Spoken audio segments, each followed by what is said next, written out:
Chapter 445. The next morning, all the newspapers on the streets and alleys, all the TV channels' morning news, and the radio in the car were all reporting about ULA International's turnaround battle in the U.S. last night. After this financial war, ULA International's miraculous comeback shocked the world's peers. They realized that they couldn't see through the true situation of this company at all, and all their previous estimates had to be disrupted. As the CEO, Lin Ruashi's image was constantly pursued and hyped up. In a short period of time, her hits on search engines directly surpassed the hottest all-around diva Kristen and the American singer god of thunder Kaka. The youngest, beautiful CEO, the ice goddess, the symbol of wealth, the #1 dream lover of gold collars at diamond bachelors, all kinds of fancy titles made people laugh and sigh at the speed of information flow in this world. Because Lin Ruashi rarely appeared in public, there weren't many photos and videos. Even so, the number of people who followed and admired her increased exponentially. The most exaggerated thing was that Lin Ruashi's fan club was formed among the people, but the name of the fan club wasn't very nice, even a little funny, washing powder, because if the word she was pronounced slowly, it would become wash. The biggest advantage of washing powder was that you couldn't count how many particles there were. Of course, as the person in question, Lin Ruashi never cared about these miscellaneous things, so it didn't affect her too much. The one who suffered was Yang Chung. Because of Kristen's gossip, he became this sex fiend in the eyes of the women in the family. Even Guo Xiuhua, as his mother, couldn't stand a young man living such a debauched life, even though she always felt that she owed Yang Chung. When the news came out, the family blamed Yang Chung for hiding the huge crisis that ULA was facing and blamed Yang Chung for not caring enough for Lin Ruashi. Yang Chung couldn't say that he had given 50 billion yuan to his wife to spend. Even if he was so generous that he was qualified to be called the most extravagant husband of the century, it wasn't a reason. He had indeed left Lin Ruashi to deal with everything alone while he flirted with his lovers. Feeling sorry for Lin Ruashi, who was like her own daughter, Mother Wong made a box of exquisite snacks early in the morning. She also got up early to make ginseng black chicken soup and asked Yang Chung to send it to the company. Because she was busy with the follow-up work, Lin Ruashi didn't go home to rest that night. Of course, Yang Chung would not refuse, but he was a little dissatisfied in his heart. Why was this woman always so desperate? Could it be that she could not continue to deal with the later matters after taking a break? It wasn't that he didn't have anyone he could use. It was rare for him to be so ambitious. Just as Yang Chung was driving to the company with a pained heart, the CEO's office on the top floor of the ULA International Headquarters building welcomed an unexpected guest early in the morning. General Lin, Director Ning Guodong, would like to see you. Wu Yu, who had been working overtime, called Lin Ruashi from the secretary office outside. Lin Ruashi, who was sorting out the last of the factory's rectification documents, frowned. On her delicate and cold face, other than fatigue and solemnity, there was a little more helplessness and annoyance. At the same time, there was a little more confusion. Ning Guodong? When she thought of the man who was always pestering her, she would think of the photo she saw a few days ago, the man with her mother.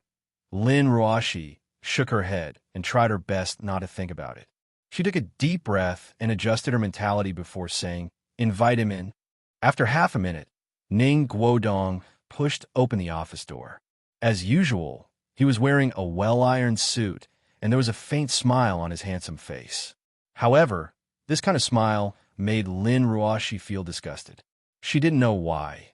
Even if her man smiled shamelessly, it was more pleasing to the eye than the handsome smile in front of her. Was it because of the person or because of the heart? "Ruashi, you're really not simple. I've been worried about you, but now it seems that my worry was unnecessary." Ning Guodong sat on the sofa opposite Lin Ruashi and said to himself. Lin Ruashi stood up and walked to the desk. She crossed her arms in front of her chest and looked at Ning Guodong coldly for a while. She said, "Director Ning, give up. You know I won't agree to it, right?" Ning Guodong wasn't angry at all. He still smiled elegantly. "Let's talk about this later. Don't you think that as the host, you should give me a cup of coffee or a cup of tea?" If the guy in front of her wasn't the son of the premier and a government official, Lin Ruashi felt that she would get security to drag him away. No, she wouldn't even let him enter the door of Yulei. Will you make a cup of coffee and come in? Lin Ruashi pressed the button on the phone on the desk and said, Wu was very efficient. In less than 3 minutes, she made a cup of coffee and walked into the office. She then put it in front of Ning Guodong with understanding. When she noticed the stiff atmosphere between Lin Ruashi and Ning Guodong, Wu Yu frowned and immediately left. Obviously, Wu Yu couldn't understand why the CEO and Director Ning were like enemies. Wasn't this how they should be? If there's nothing important, I think Director Ning can leave after finishing this cup of coffee. Lin Ruashi said indifferently. Ning Guodong took a sip of coffee. He seemed to find it too hot, so he put it down and said with a smile, Ruashi, am I that unattractive to you? Director Ning. Lin Ruashi bit her lips and said, I'm very busy now. There are many things that I need to do. I don't even have time to go home. I don't want to waste my energy on unnecessary things between us. You should have heard what Yangcheng called me in the parking lot. That's right, we're legally married. In other words, I won't be in a relationship with you. I'm already married. Please don't harass me. Actually, I think with the power of the Ning family, it's very easy for you to find out whether I'm really married or not. You should have known about it long ago. Your way of doing things is putting me in a difficult position. The smile on Ning Guodong's face finally faded, and a trace of bitterness appeared on the corner of his mouth. He said, You're really cruel, woman. As he said that, Ning Guodong picked up the file he brought with him and played with it in his hand. He continued, You're right. I had to check if you're really married to that guy named Yang Cheng. In the end, I was very disappointed. I really couldn't believe that you would actually marry such a vulgar and low-class man and not even consider me. Of course, we've known each other for a long time. It's only been 3 or 4 months since I first saw you. But that guy named Yang Cheng, you haven't known him for that long, have you? I don't believe that you're a woman who would impulsively get married. There must be some other reason for you to marry him. Lin Ruashi's expression didn't change, but she felt a little uncomfortable in her heart. The feeling of being poked at the soft part of her heart wasn't very good. Ning Guodong's eyes showed a bit of sharpness. He said, I don't care if you're married, and I don't care if you can like me immediately. I don't even care if you hate me now. Do you know, as the first heir of the Ning family, if I want a woman, there's a 70 or 80% chance that no one will refuse me. But I've never really liked any woman. You're the first woman who's ever made me want to possess. I won't allow myself to fail. Such straightforward words made Lin Ruashi feel a little flustered, but she knew that she couldn't escape. She could only say with a cold face, Director Ning, feelings can't be forced. Do you want a woman who hates you by your side? I don't care. Ning Guodong stood up, and there was a burning flame in his eyes. I don't care if you like me or not. I don't care if you hate me or even hate me. How many couples do you think are truly devoted to each other in a truly prestigious family? It's not rare for men to find lovers outside and women to have secret lovers outside. But don't worry, I'm not such a boring person. I only need you. I don't need many women. I just want a woman who can move my heart. Looking at Ning Guodong's somewhat crazy eyes, Lin Ruashi finally retreated a little. After all, she was just a young woman. In terms of feelings and getting along with men, she had even less experience. Director Ning, how can you do this? Even if you're a member of the Ning family and the premier's son, can you force someone to remarry you? Lin Ruashi's heart was filled with anger. She was already mentally exhausted, and at this moment, her face had traces of a sickly, captivating red. You're right. Even if I'm a member of the Ning family and my father is the premier, I can't touch you as I please. Ning Guodong sneered. You're the CEO of a multinational company, and the people outside are treating you like a goddess of wealth, like a fairy. How can a woman like you, who's so high and mighty, be kidnapped by me and locked up like a canary for me? Ning Guodong's words made Lin Ruashi's body feel a little cold. This man was like a ferocious beast looking down at her. His somewhat frenzied and aggressive eyes gave Lin Ruashi a bad premonition. But Ning Guodong laughed until his shoulders shook. But If the high and mighty fairy was beaten down to the mortal world, even if she couldn't even be considered a commoner girl, just a dirty life that everyone looked down on, tell me, who would care about her fate? At that time, the only one who could take you in would probably be a tolerant man like me, and a man who truly likes you. Lin Ruashi's beautiful eyes revealed a hint of confusion and uneasiness. She forced herself to calm down and said, "Although I don't know what you're talking about, I think all of this is a waste of effort." "Really?" Ning Guodong coldly snorted and threw the document bag onto Lin Ruashi's desk. "Maybe after you finish reading this, you won't think so." Lin Ruashi turned around and looked at the open document bag on the desk.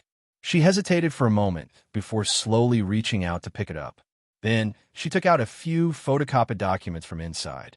When she saw the documents inside, Lin Ruashi suddenly froze for a moment. Then her hands unconsciously trembled a little. Her usual calmness seemed pale and powerless at this moment. In her mind, those painful photos once again appeared for no reason. At the same time, Lin Ruashi opened the cover of the document and read the contents inside. In just 10 seconds, Lin Ruashi's pair of moist eyes fixed on a certain section of the document. At the same time, her face turned pale, her lips trembled, and the fingers of both her hands stiffened. The documents in her hands fell to the ground with a crashing sound. Chapter 446. Carrying a box of pastries in one hand and a bowl of nourishing chicken soup in the other, Yang Chen wore his usual flip-flops when he walked into Yulei's building. If the security didn't recognize him, he would have been dragged out of the building. Everyone in Yulei was still in a state of ecstasy. Almost everyone who walked by was full of joy, discussing how to celebrate tonight. Those who could work in the headquarters weren't stupid. This time, Yulei International had narrowly escaped death, but what it brought was definitely not just stability. The future prospects and the evaluation given by the outside world were the best proof. They were like comrades who had gone through thick and thin together and tasted the fruits of victory. The atmosphere in the company became more harmonious, and everything looked beautiful and simple. Yang Cheng's mood was also influenced by these employees. Along the way to the top floor of the CEO's office, he even hummed a street song that he hadn't hummed for a long time. The lyrics had no melody, and he just hummed it. However, Wu Yu, who had suddenly appeared in front of the office door, was definitely an exception. She still had an unchanging poker face. She stared at the thing in Yang Cheng's hand and sneered. "General Lin is meeting an important guest. If you want to please him, change the time." Yang Cheng was not annoyed. He looked Wu Yu up and down, and then glanced at the flat part of her chest a few times. He shook his head and said with a smile, "I say airport. How did you get into a relationship? Your figure hasn't changed." A rare blush flashed across Wu Yu's face. "It's none of your business. I won't let you go in and delay General Lin's discussion." "Hey, aren't you tired of staying here all day? Go back to your office or find your little lover." What was his name again? Little Ming? Shaoli? It's Vice President Li Mingyi." Wu Yu frowned angrily. "Vice President Li's position is higher than yours. Watch your tone." Okay, you found a good husband. Your husband is amazing." Yang Cheng had a look of approval on his face. As soon as she heard the word husband, Wu Yu's entire face turned red. She threw her hands around helplessly and turned her head away. She didn't say anything and just stood by the door. Yang Cheng found it quite interesting. Lin Ruashi's assistant was actually somewhat similar to Lin Ruashi. In other words, she usually regarded Lin Ruashi as a learning target. She was serious in speech and manner and had a cold expression on her face. It was a pity that her figure and appearance were average.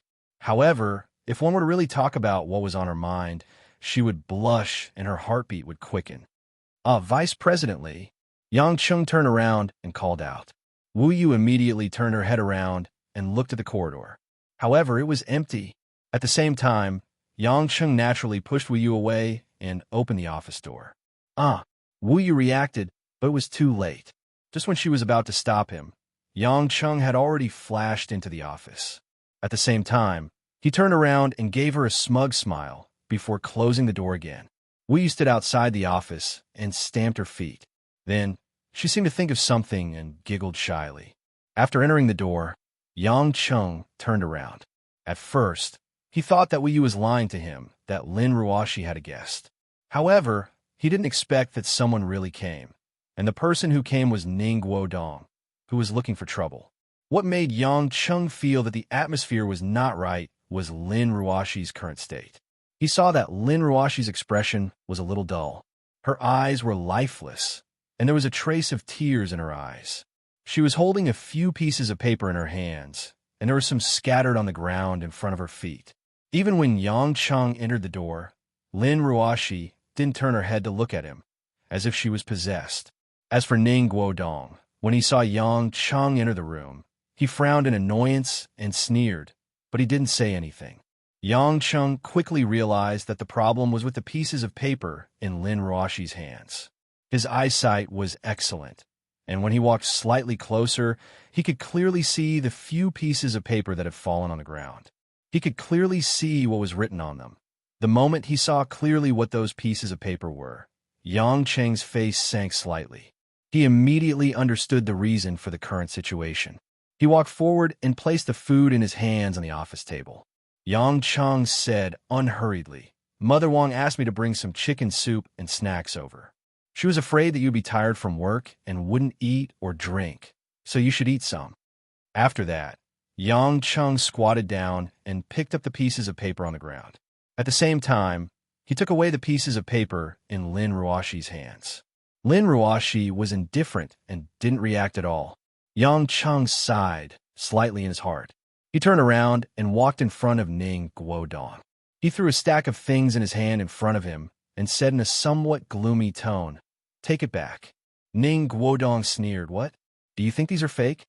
Whether they are real or fake, this isn't something you should bring."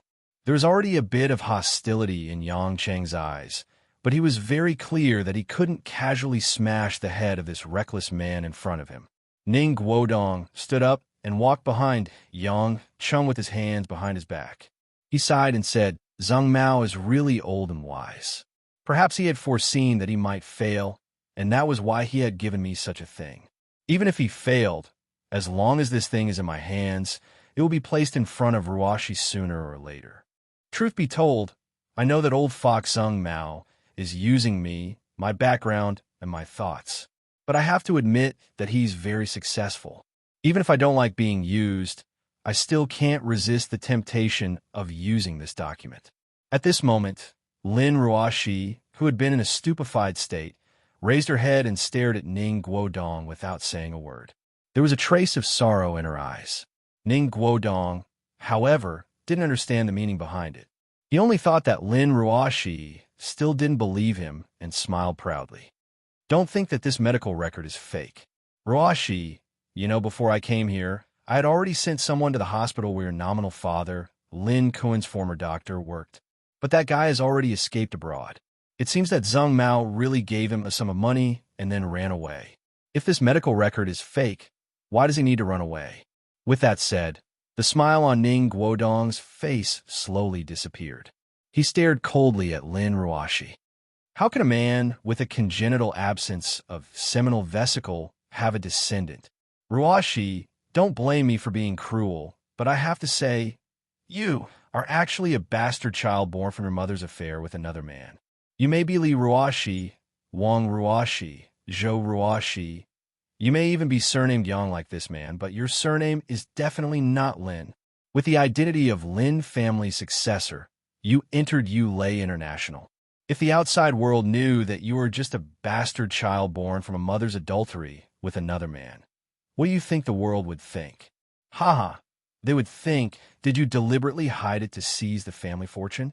Did you know about this, so you secretly got rid of your grandmother early on? You're so young, yet you're still able to inherit this position? All right, that old man wearing a green hat, Lin Kuen, seems to have died a while ago. He seems to have entered a mental hospital. Think about it. This non-biological daughter of yours has a crazy green hat father. If an ordinary person were to see this, no matter how they think about it, there would be a problem. With every sentence that Ning Guodong said, Lin Ruashi's eyes were filled with more pain and despair. In the end, her whole body had already softly sat on the ground. Her face was deathly pale, and her body was trembling. Ning Guodong seemed to have seen the result that he wanted. From his point of view, when Lin Ruashi's spirit collapsed and her willpower collapsed, it would be the moment when she would admit defeat. But at this moment, a steel-like hand reached over from the side and suddenly locked onto Ning Guodong's neck. Ning Guodong only felt that he was suffocating for a moment. His body was involuntarily pulled backward and heavily hit the wall. Ning Guodong's eyes widened and his mouth was half open, but he couldn't say a word. He painfully kicked his 2 legs in the air and looked at the man in front of him in horror. There was no expression on Yang Cheng's face, but his pair of eyes already had a ferocious look, as if he was about to devour someone. In Yang Cheng's heart, there wasn't even the slightest bit of pain. This medical record was obviously given to him by Dr. Bao when Lin Kuan died. At that time, he thought that he only needed to threaten Dr. Bao. After all, in the hospital, it wasn't good to get rid of him. Moreover, Dr. Bao didn't give him the real medical record, but only a copy. Unexpectedly, the world was unpredictable. Someone really thought of attacking Lin Ruashi's birth and family, and even found this medical record. In the end, the doctor surnamed Bao also couldn't resist the temptation of money, and chose to run away to avoid me. When he saw Lin Ruashi fall to the ground softly, as if she had lost her soul, and her eyes were full of grief, Yang Cheng only felt that his heart was about to be torn apart. It was this madman in front of him who pestered endlessly and made such a happy morning so gloomy and gloomy. Yang Cheng stared at Ning Guodong. He couldn't wait to break this man's neck and let him die. Then he could go and comfort Lin Ruashi. But somehow, Yang Cheng knew that he couldn't just kill him. Not because he was a government official, not because he was a member of the Ning family, but because he was Ning Guangyao's son. Ning Guodong's face had turned the color of pig liver. He tried to kick Yang Cheng with his feet and grab Yang Cheng with his hands, but Yang Cheng's body seemed to be made of metal, and he couldn't do anything. In the end, when Ning Guodong was about to die and his vision was about to turn black, Yang Cheng finally let go of him. Ning Guodong fell to the ground, and he kept breathing heavily. He looked at the man in front of him, who was looking down on him with fear and hatred. You will have retribution, Ning Guodong said fiercely. Yang Cheng ignored him and turned to walk in front of Lin Ruashi. He squatted down and said softly, "Don't sit on the ground. If there's nothing urgent, come home with me and rest." Lin Ruashi didn't respond. She just stared blankly in front of her, and her eyes were empty. Yang Cheng didn't say anything. He stretched out his hands and helped Lin Ruashi up from the ground. Lin Ruashi finally had some reaction, but she didn't care about Yang Cheng. Instead, she got up and walked to the door of the office. Yang Cheng knew that it was useless to say anything at this time. He frowned and followed Lin Ruashi, waiting for her to calm down. Watching Lin Ruashi and Yang Cheng leave the office one after another, Ning Guodong smiled sinisterly and murmured, "Go, go. Sooner or later, you will come to my side and crawl in front of me. And Yang Cheng, sooner or later, you will know that you provoked someone you shouldn't provoke." Chapter 447. The moment they walked out of the office, Lin Ruashi's expression didn't show any emotions, but her footsteps were a bit heavy. She didn't have a sharp aura that she usually had in the company. Occasionally, employees walked past the two of them. They were intimidated by Lin Ruashi's pressure in the past, so they didn't dare to look up. They simply said hello and didn't see anything special. Yang Cheng followed behind her. He knew that he couldn't say anything, so he simply followed her all the way downstairs and into the parking lot to the place where Lin Ruashi parked her car. Lin Ruashi fumbled in her jacket pocket for a while and seemed to find that she touched the wrong pocket. Then she touched her other jacket pocket and took out the key to the Bentley. However, Lin Ruashi's hand was still in a slightly trembling state, indicating that her heart wasn't as calm as she looked on the surface. Finally, after a while, Lin Ruashi pressed the door lock button. When Lin Ruashi's body reached the door of the car, Yang Cheng couldn't watch anymore. He stepped forward and grabbed Lin Ruoshi's hand. Lin Ruoshi turned her head indifferently and looked at Yang Cheng with dull eyes. Don't drive. In your current state, driving is no different from suicide, Yang Cheng said solemnly. Lin Ruoshi ignored him and reached out her other hand to open the door. Did you hear me? I'm talking to you. Yang Cheng moved Lin Ruoshi away from the car. He grabbed Lin Ruoshi's shoulders and shook her soft body. Lin Ruoshi's head swayed back and forth, but her whole body didn't make the slightest sound. She was like a puppet without a soul that could be controlled at will. Yang Cheng's heart sank because he clearly saw death in Lin Ruoshi's eyes. Death. This was clearly a madness that disregarded his own life. However, Lin Ruoshi's personality was too introverted. In her past life, she really didn't have the habit of pouring out her emotions. Therefore, no matter how big the storm was, she would silently keep it in her heart. All she could do was to continuously suppress it instead of letting it out. At this moment, Lin Ruoshi was clearly on the verge of collapse, but she was suppressed by her tenacious and even twisted mental barrier. I won't let you do anything stupid, Yang Cheng said with determination in his eyes. Before Lin Ruoshi could open the car door again, Yang Cheng hit the back of Lin Ruoshi's neck skillfully. Lin Ruoshi immediately fainted and fell into Yang Cheng's arms.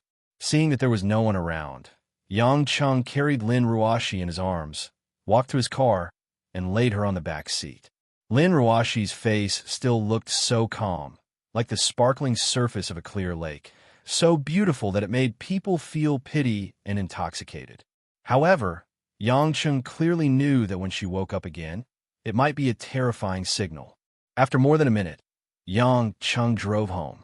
Not long after Yang Cheng left with Lin Ruoshi, Ning Guodong also sat in the car that was specially used to return to his residence. With a gloomy face, Ning Guodong looked like he could explode into a monstrous rage at any time. This made the assistant sitting in the front passenger seat very reserved, not daring to speak casually. At this time, Ning Guodong suddenly passed the file he had been holding to the front and said, "Send this to all the influential magazines and newspapers in the country.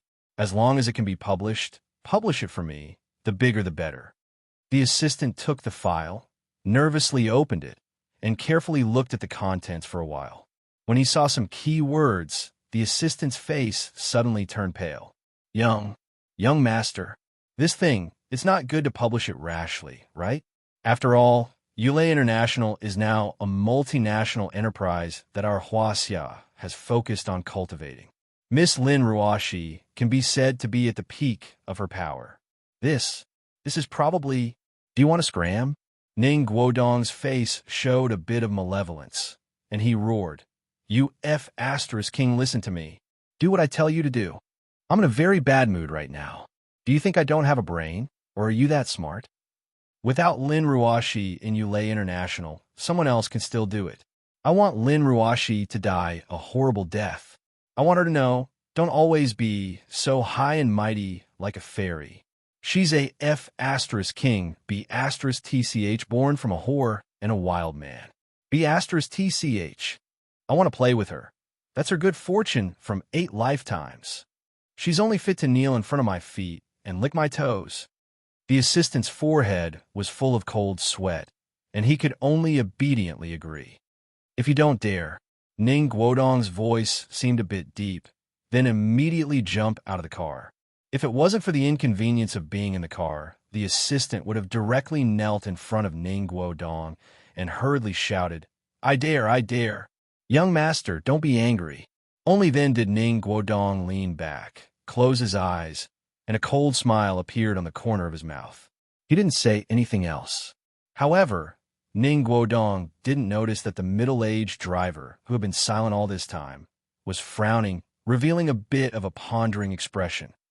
Driving home at an extremely fast speed, Yang Cheng carried Lin Ruoshi's still unconscious body into the house. Jinxiu had gone to class, so naturally she wasn't at home.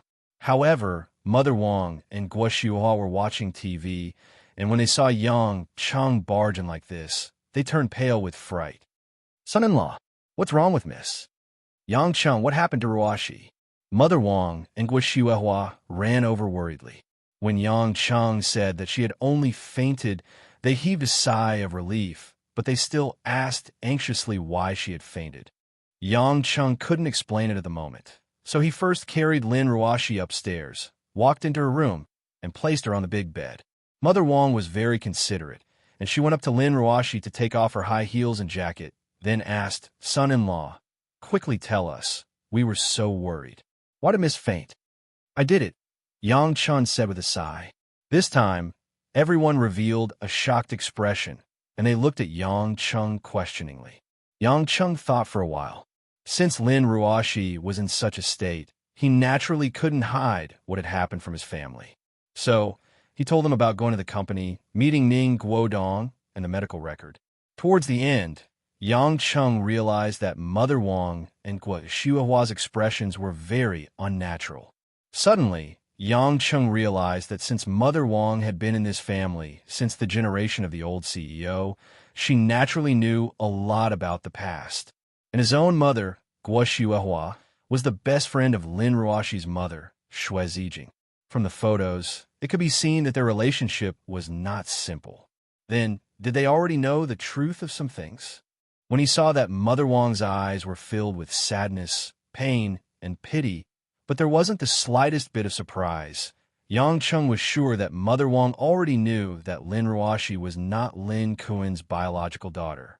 Maybe Mother Wang even knew who Lin Ruashi's real father was.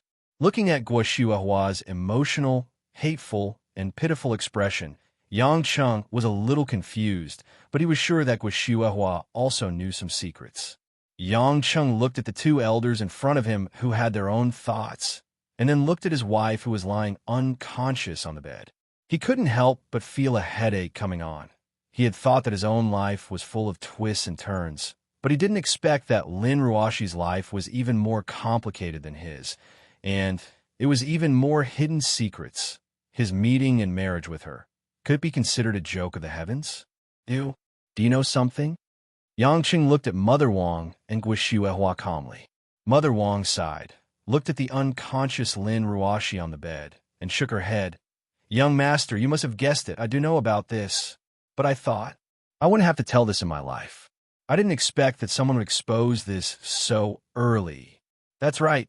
Young Master Cohen is indeed not Miss Lin's biological father. Young Master Cohen was born with a hidden illness, so he can't have children." Yang Cheng thought that it was indeed so. Actually, he had thought that it was strange.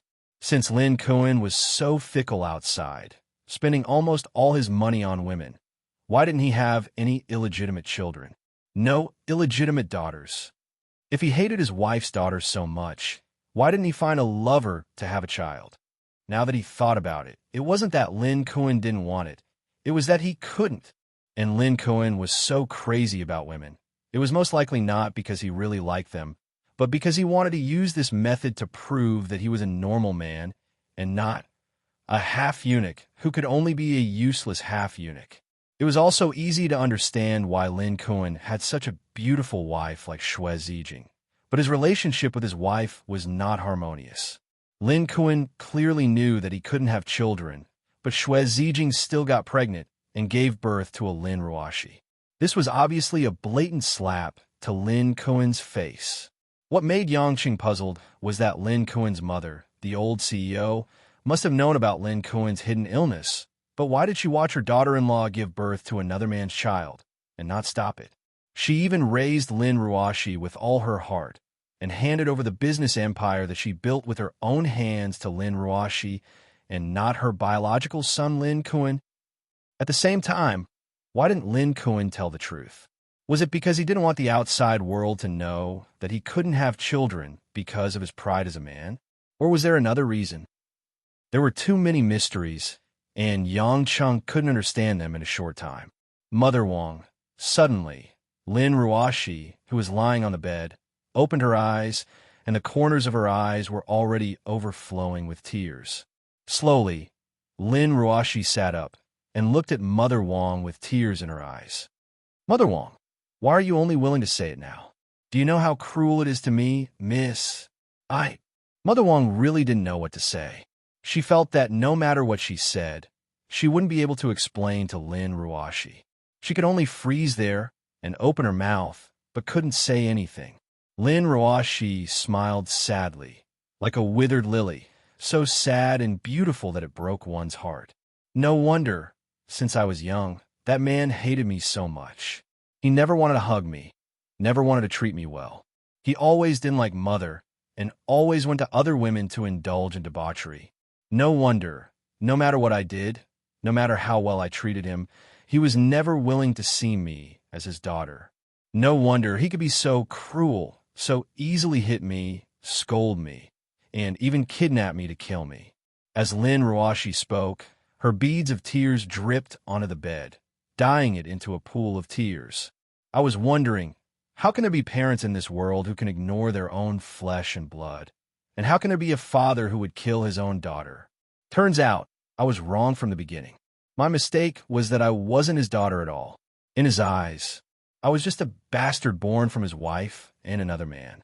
I was the shame of his infertility. I was the product that trampled on all his dignity. He did have reason to hate me. Someone like me actually snatched away the Yulei that should have belonged to him and actually tortured him in front of him for more than 10 years. I really should thank his kindness for not strangling me to death when I was young, am I right? Mother Wang? Lin Ruoshi raised her head. Her eyes were like autumn water, and her face was as cold as frost. Her flowery smile looked like the moon in the water and would shatter with a touch. Chapter 448. In the suburbs of Zhonghai, in a high-class residential area with strict security, Ning Guodong had just returned to this courtyard to rest for a while.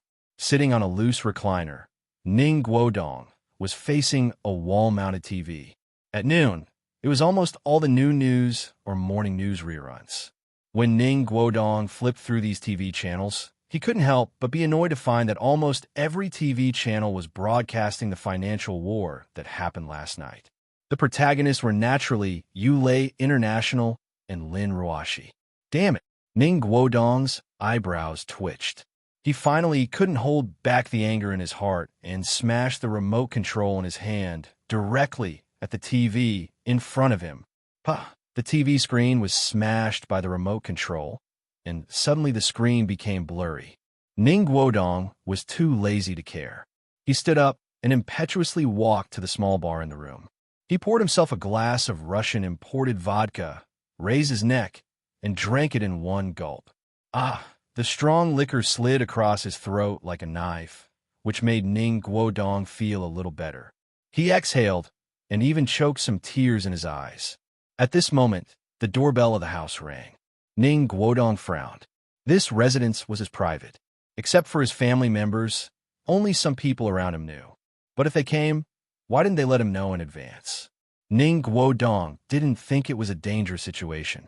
Not to mention that no one dared to touch him. There were bodyguards standing outside. He walked slowly to the door and opened it. But he didn't expect that when he opened the door, it was Ning Guodong's unexpected father, Ning Guangyao. Dad? Ning Guodong called out in confusion. As far as he knew, at this time, Ning Guangyao should be rushing back to Yinjing to participate in the most important election of the National People's Congress. Why did he suddenly come to my place and not tell me in advance? Ning Guangyao looked at his son expressionlessly. You won't let me in? Oh, of course, of course. Ning Guodong felt that the atmosphere wasn't quite right, but he still let Ning Guangyao in. Ning Guangyao was not only his father, but also the head of the Ning family and Huaxia's premier. He was also the only person he had ever feared. Ning Guangyao had his men wait outside while he entered the house. Ning Guodong, who was behind him, tactfully closed the door. The security of the house was very good. It was absolutely soundproof inside and outside. Ning Guangyao walked into the living room and saw the smashed TV. He frowned but didn't say anything. Instead, he looked around the room. Ning Guodong was speechless. He thought that his father would ask him why he smashed the TV, but his father didn't ask. It didn't make sense. However, he couldn't guess what his father was thinking. How much did you spend on this house? Ning Guangyao suddenly asked. Ning Guodong was stunned. He looked a little troubled. In the end, he clenched his teeth and said, I didn't spend any money. It was a gift from the real estate company. Ning Guangyao nodded. He didn't seem surprised and said, You must have received a lot of gifts like this, right? Ning Guodong felt strange, seeing that his father wasn't angry. He said, Actually, not a lot. Dad, I'm not an idiot. I won't touch things that I shouldn't touch. Is that so? Ning Guangyao turned around with a strange light in his eyes. Tell me, what shouldn't you touch? Ning Guodong was startled. He didn't dare to meet his father's gaze. An invisible pressure was expanding in his heart. I will definitely not touch anything that will harm the country and damage the reputation of our Ning family. Ning Guodong clenched his teeth and said. Ning Guangyao asked again, Do you think you've done it?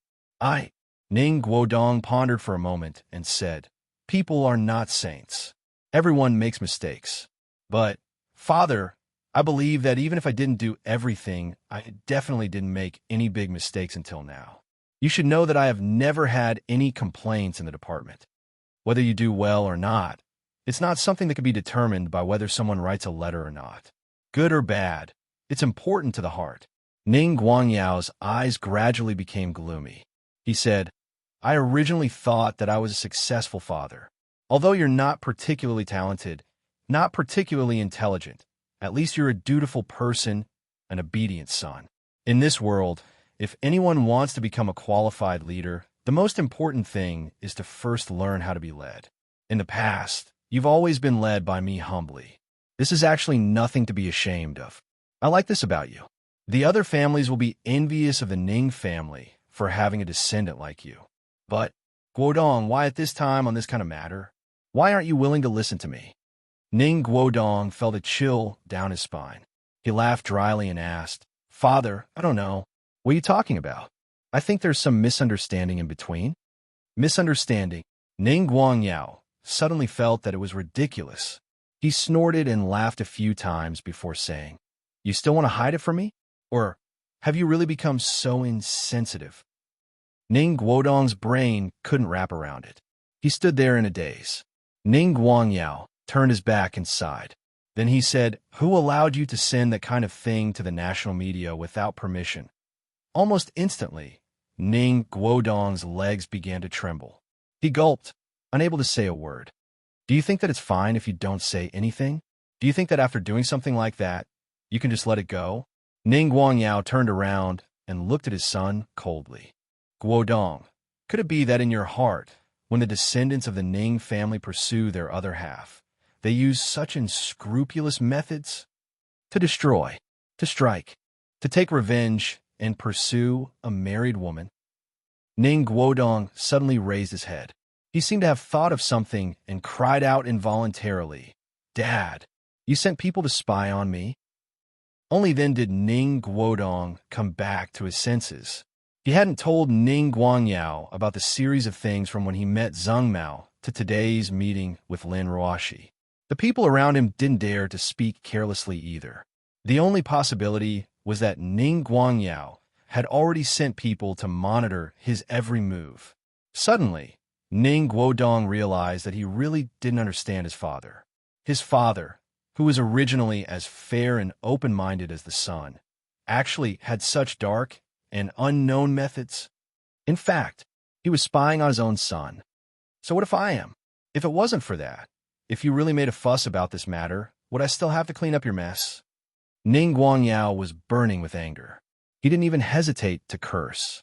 Ning Guodong's breathing quickened. He lowered his voice and asked, Dad, actually, I've always had a question. Why? Why do you care so much about that woman?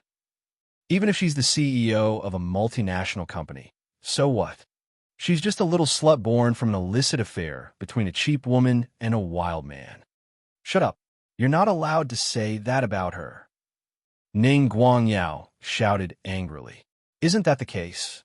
As if his reverse scale had been touched, Ning Guodong shouted hoarsely, as if he had gone mad. Dad, I'm your biological son. Ever since I was young, I've never dared to go against any of your wishes. I'll score however many grades you want me to score. You want me to work hard to get into Peking University, so I'll work hard to get into Peking University.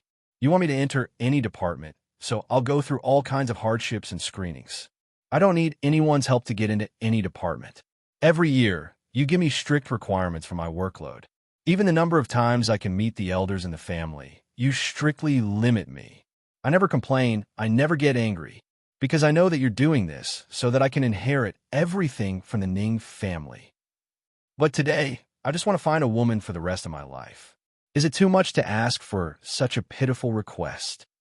So what if Lin Ruashi is married? So what if she's the CEO of a multinational corporation? Her marriage doesn't even have a wedding ceremony. What's the difference between that and not being married?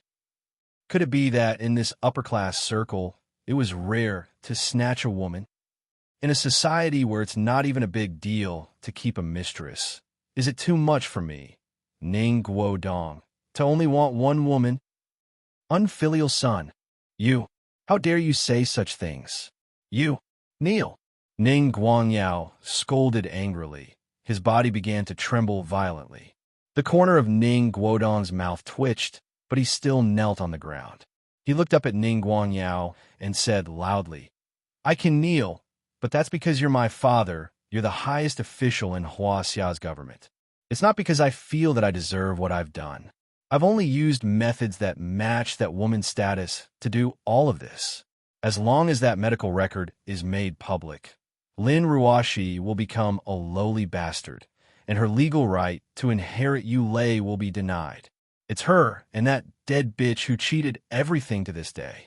The entire society will look down on her and think that she killed Lin Kuan, killed the old CEO, and took everything away. At that time, I'll make her my woman, and who will know? Isn't that the truth? Pa!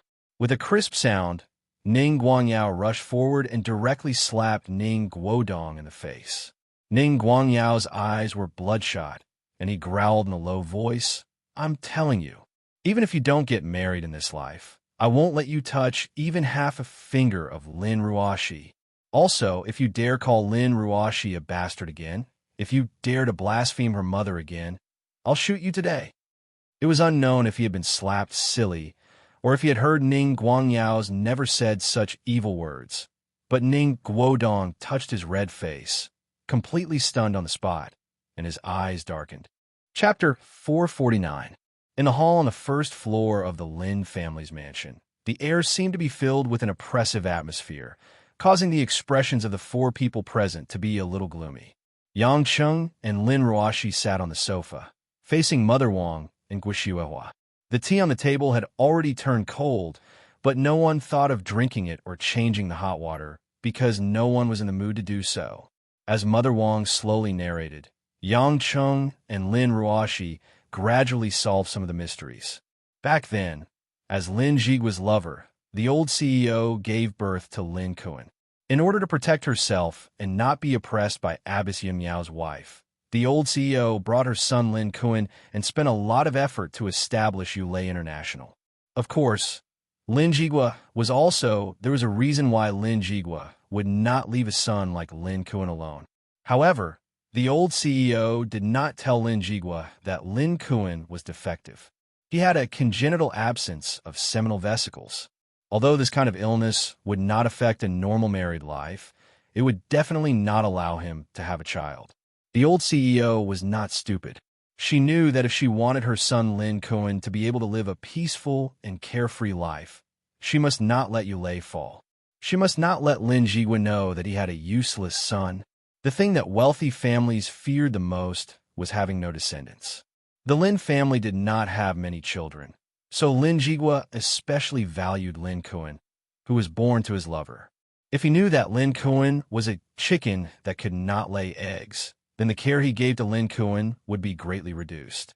It had to be said that after the old CEO experienced Lin Jigua's selective betrayal of his feelings and career, his feelings for Lin Jigua were more about using the Lin family to stabilize and develop Yulei International. It was also because of the old CEO's decisiveness and ruthlessness that she maintained a cold heart towards Lin Jigua, coaxing him and hating him at the same time, which made Lin Jigua take great pity on her and her son. It was also because of this that the old CEO was able to build Yulei so well in such a short period of time. and was not killed by Abbess Miao, who had just married Lin Jigua. As time went by, Lin Kuan gradually grew up. He also gradually discovered that he was different from other men. He knew that he wasn't a real man, but the old CEO strictly told him that this matter must be kept secret. In fact, even if the old CEO didn't mention it, Lin Kuan would never admit that he was infertile in front of the public. For a man like him who indulged in sensual pleasures, not being able to have children was a shameful matter. He would never allow anyone to know about this. Therefore, it was exactly what the old CEO wanted. When Lin Kuan reached marriageable age, the old CEO brought Xue Zijing, the orphan daughter of the Xue family in Huaxia, to Zhonghai to become the Lin family's daughter-in-law. At this point, Mother Wang sighed softly and said, "At that time, I had only been in this family for a few years. I only found out about a lot of things before the old CEO passed away." However, the old CEO didn't say why he chose Miss Mother, Madame Xue, to marry young Master Kuan. "I only know that at that time, Madame Xue didn't seem to be living a good life. She was ostracized by many people in Beijing, and it was only with the old CEO's help that she agreed to marry young Master Kuan. However, both of them knew about each other's situation before they got married, and they didn't have any feelings for each other. The marriage was just a formality. Although young Master Kuan and Madame Xue slept together occasionally, they didn't usually talk. Until one day, Madame Xue suddenly got pregnant. To outsiders, the Lin family's young madam getting pregnant was a joyous event. Even if Lin Kuan had always been a prodigal son, as long as the Lin family had a descendant, in the eyes of Yulei International's employees and the outside world, it meant that Yulei International had a successor. Only the people in the family knew what it meant. Xue Zijing had a secret meeting with another man.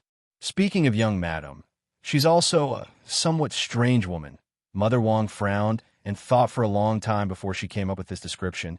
She seemed to be very indifferent to everything. Even when she was pregnant with someone else's child, she still calmly stayed at home and did her usual things. Reading books, watering the plants, tasting tea, sitting on the balcony, and basking in the sun, as if everything was so normal. At that time, I remember that the old madam wasn't in a good mood. However, I don't know why, but one day young madam and the old madam had a long talk in the room. After that, the old madam didn't seem to mind young madam's pregnancy anymore. After that, she even warned young Master Kuan in front of me not to do anything to young madam and the child. It seemed like she was very protective of young madam and the child in her womb. I think that night, young madam and the old madam must have talked about something very important, but until now, I still don't know what they talked about. However, it must be the reason why the old madam didn't object to young madam giving birth to the child. Speaking up to this point, Mother Wang looked at Lin Ruoxi affectionately and lamented. At that time, the child that was still in young madam's womb has become another young madam in the blink of an eye. Miss, can you understand how gratified and happy I feel every time I see you? Lin Ruoxi didn't say anything, but the frozen expression on her face showed signs of melting. Later on, young madam was pregnant for 10 months and gave birth to Miss. Wang Ma continued. I remember that the old madam was very happy at that time. That was the happiest I have ever seen the old madam. She carried the swaddled Miss, and without thinking, she said, "From now on, you'll be called Ruoxi." It was as if she had said that name countless times and was very familiar with it. However, after that, young Master Kuan almost didn't go home. He knew that Miss wasn't his biological daughter, but the old madam asked him not to say or do anything, so he could only hide outside. I was in pain at that time. I knew that the old madam was actually trying to protect young Master Kuan, but their relationship became more and more strained. As Yang Cheng listened, he didn't feel good in his heart. He seemed to finally understand why his late father-in-law, Lin Kuan, was like that. Since he was young, he knew that he was half a eunuch. Moreover, he was born in a wealthy family, surrounded by beautiful women, but he could only do superficial work. Therefore, Lin Kuan had been suppressing the secret in his heart, afraid that others would find out. Even a normal person would get sick from holding in like that. After that, his wife in name was pregnant with someone else's child, and his own mother still wanted to protect that woman and the child in her womb. She didn't even give a reason, and directly told Lin Kuan to shut up and not do anything rash. This made Lin Kuan's last bit of dignity was trampled all over. What Lin Kuan couldn't accept was that in the end, the old CEO handed Yulei International over to a young girl who wasn't related to him by blood. A series of blows from a young age to a big one was enough to make Lin Kuan become like what he had seen in the past. He was neither human nor ghost, and he could do anything. Lin Ruoshi, who had been listening to Mother Wang's narration, suddenly opened her mouth and asked, "Mother Wang, since Grandma did so much to let that person live a carefree life, why did she still hand Yulei International over to me? Didn't she know how much you would hate me that way?" Mother Wang smiled bitterly. "Miss, do you think young Master Kuan has the ability to manage Yulei International well, or even has the ability to protect this family business?" Lin Ruoshi was silent. That was indeed very difficult. Not to mention that Lin Kuan's personality was already twisted. His ability was indeed too far away from hers. For so many years, Lin Kuan had only been running away. He didn't have any real ability. "Miss, actually, I only found out about the old madam's good intentions later on," Mother Wang said emotionally. "When you were still young, the old madam had been grooming you as the heir. The old madam treated you like her own granddaughter and hoped that you would love your own family and accept a father like young Master Kuan. The old madam searched everywhere and found Miss Imo Chinny. She was still a girl from Chuan province at that time. The old madam saw her potential and supported her, letting her enter the company earlier than you and become your right-hand woman. These were all arranged by the old madam. The old madam even used Lin Jigua's relationship to introduce you to the Kai family. These were all connections that could be used to protect you. To protect Yulei. Wang Ma, are you saying that everything Grandma did was to use me, to protect her son?" Lin Ruoshi's lips curled into a bitter smile as she asked. Mother Wang shook her head and said earnestly, "Miss, this blood relationship can be faked, but this love can't be faked? Miss, you've lived with the old madam for more than 20 years. Can't you tell whether the old madam's love for you is real or fake?" Lin Ruoshi's delicate body trembled slightly. She raised her head and looked at the wall opposite her, at the oil painting of a kind woman.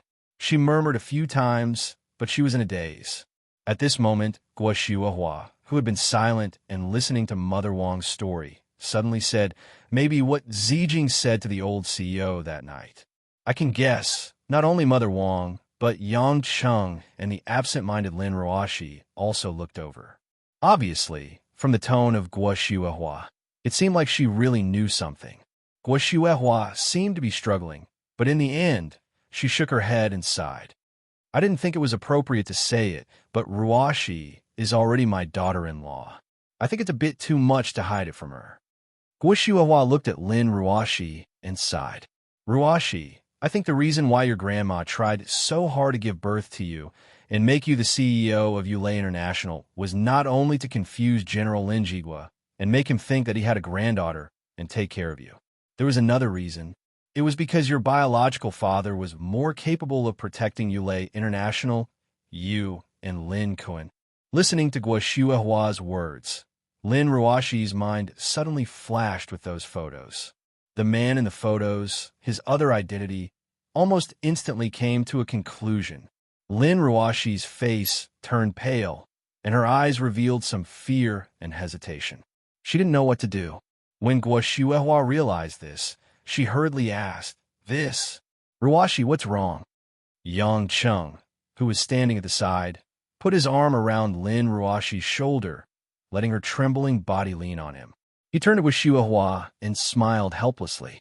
"Mom, you said that Ruoshi's biological father. Don't tell me it's Premier Ning." This time, Guo Shuahua's expression was very interesting. Her mouth was half open, and her eyes were full of shock. She looked back and forth between Yang Cheng and Lin Ruoshi. The answer was self-evident. Chapter 450. It had to be said that the old CEO of Yulei had put in a lot of effort. From the beginning to the end, Lin Jigua had been kept in the dark. He had been the guardian of Lin Ruoshi and Lin Kuan for more than 20 years. Moreover, because Lin Ruoshi refused to acknowledge him as her grandfather, Lin Jigua had racked his brains to think of ways to make up for it. Even Ning Guangyao, the super leader of the political world, had been included in the scheme. Lin Ruoshi had become the CEO of Yulei in her 20s. Other than her outstanding ability, if no one had helped her in the dark, there would have been many people who would have made things difficult for her. Moreover, Lin Ruoshi didn't like to interact with people. She was cold to people, and she was also very attractive. If not for someone keeping an eye on her in the dark, it was unknown whether Lin Ruoshi could have made it to where she was today. Perhaps in these 2 years, Yulei had been stabilized by Lin Ruoshi. Moreover, Lin Ruoshi had also matured enough, so the help in the dark had decreased. Yang Cheng also found it strange. He and Lin Ruoshi had only known each other for less than a year, and she had already encountered so many troubles. Could it be that before this, Lin Jigua had helped her out? Although Lin Jigua could do things in the dark, it wasn't easy for him to intervene in the open, such as the business world and the government. It turned out that there was a super big boss like Ning Guangyao helping her. With Ning Guangyao's support, even if Yulei International ignored the government agencies and Lin Ruoshi didn't socialize at all, no one would dare to look at Yulei. Moreover, Yulei had Mo Qianyi to take care of the public relations, so there was nothing to worry about. Guo Shuihua didn't think too much about it. She just said, back in school, Zijing and I were in the same grade. Premier Ning was a senior in our graduate school, and also our class's teaching assistant. Zijing and I met Premier Ning at that time. With Guo Shuihua's narration, some of the secrets were finally revealed back then, when the three of them were in their prime. Guo Shuihua and Xue Zijing were young girls. Because Ning Guangyao specially tutored them in their classes, and because of a strange combination of factors, they met each other in and out of school. Without a doubt, Ning Guangyao was the Prince Charming in the hearts of countless girls. His family background, education, and appearance, as well as his highly praised character, all captured the hearts of a large number of girls. Naturally, Guo Shuihua and Xue Zijing were no exception. Moreover, both of their appearances were outstanding and attractive. Like orchids in spring and chrysanthemums in autumn, they were equally matched. Therefore, the relationship between the two girls, who were closer than real sisters, finally underwent a subtle emotional change because of the same man. When Guo Shuihua talked about how she used to like Ning Guangyao, she blushed. Obviously, that past was still fresh in her memory.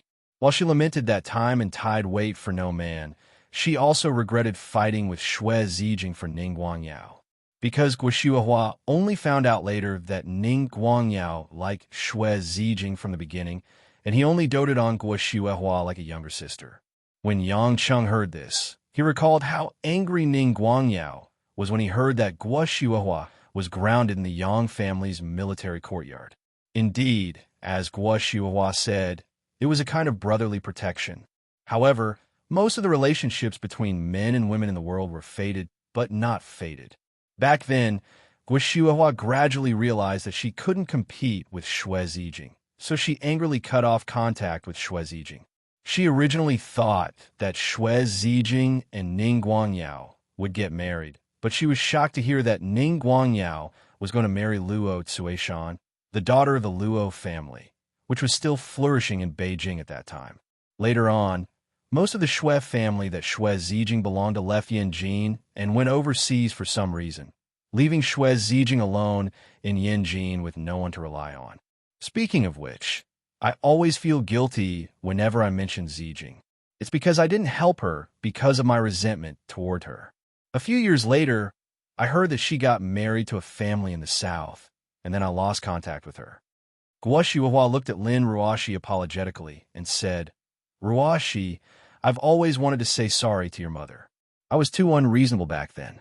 I shouldn't have cut off our relationship just because of a relationship.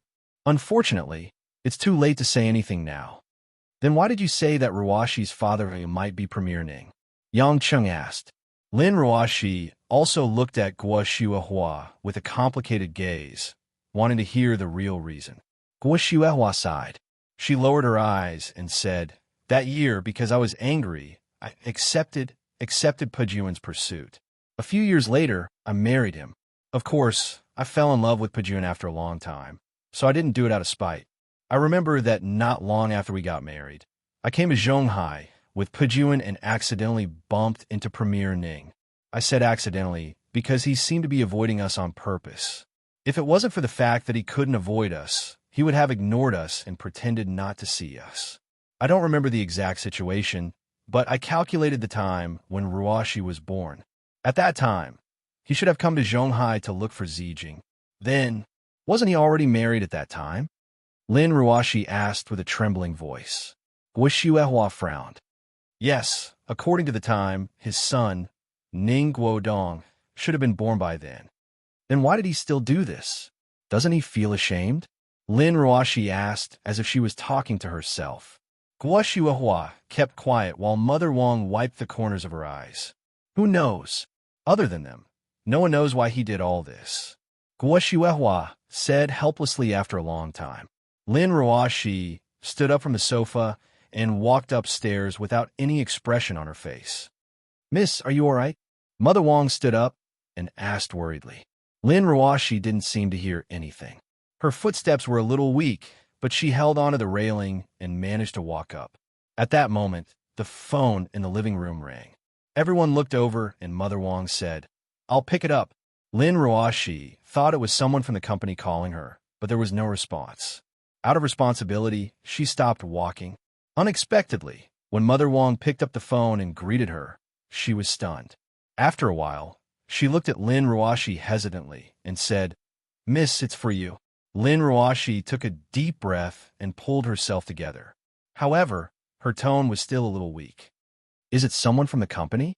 "No, it's Premier Ning." Mother Wang trembled but still said it. Lin Ruoshi, who had just picked up the phone, almost dropped the phone on the carpet. However, there was an obvious panic and confusion in her eyes. Yang Cheng's eyes were a little complicated. He looked at Lin Ruoshi without saying anything, while Guo sighed softly. After a long time, Lin Ruoshi picked up the phone and said as calmly as possible, "Hello, I'm Lin Ruoshi." On the other end of the phone, Ning Guangyao didn't seem angry at the long wait. He said in a very comforting and warm voice, "I'm Ning Guangyao. It's a little abrupt to call like this. General Lin, please don't take it to heart." It was rare for a country's premier to make such a polite greeting. It was probably rare for a foreign president to meet someone. Lin Ruoshi responded softly. Ning Guangyao didn't feel embarrassed. He continued to say with a smile, "It's like this. My son has done something very excessive. I just got the news. I promised General Lin that I will deal with this matter seriously. I will never bring trouble to General Lin and your company. Deal with it." Lin Ruoshi's lips curled into a bitter smile. "Ow!" Ning Guangyao seemed surprised by Lin Ruoshi's calmness, but he still said solemnly, "The medical record that General Lin saw is actually fake. General Lin doesn't have to worry about those messy things. I have already blocked all the documents that were sent to the media. There won't be any news that is unfavorable to General Lin.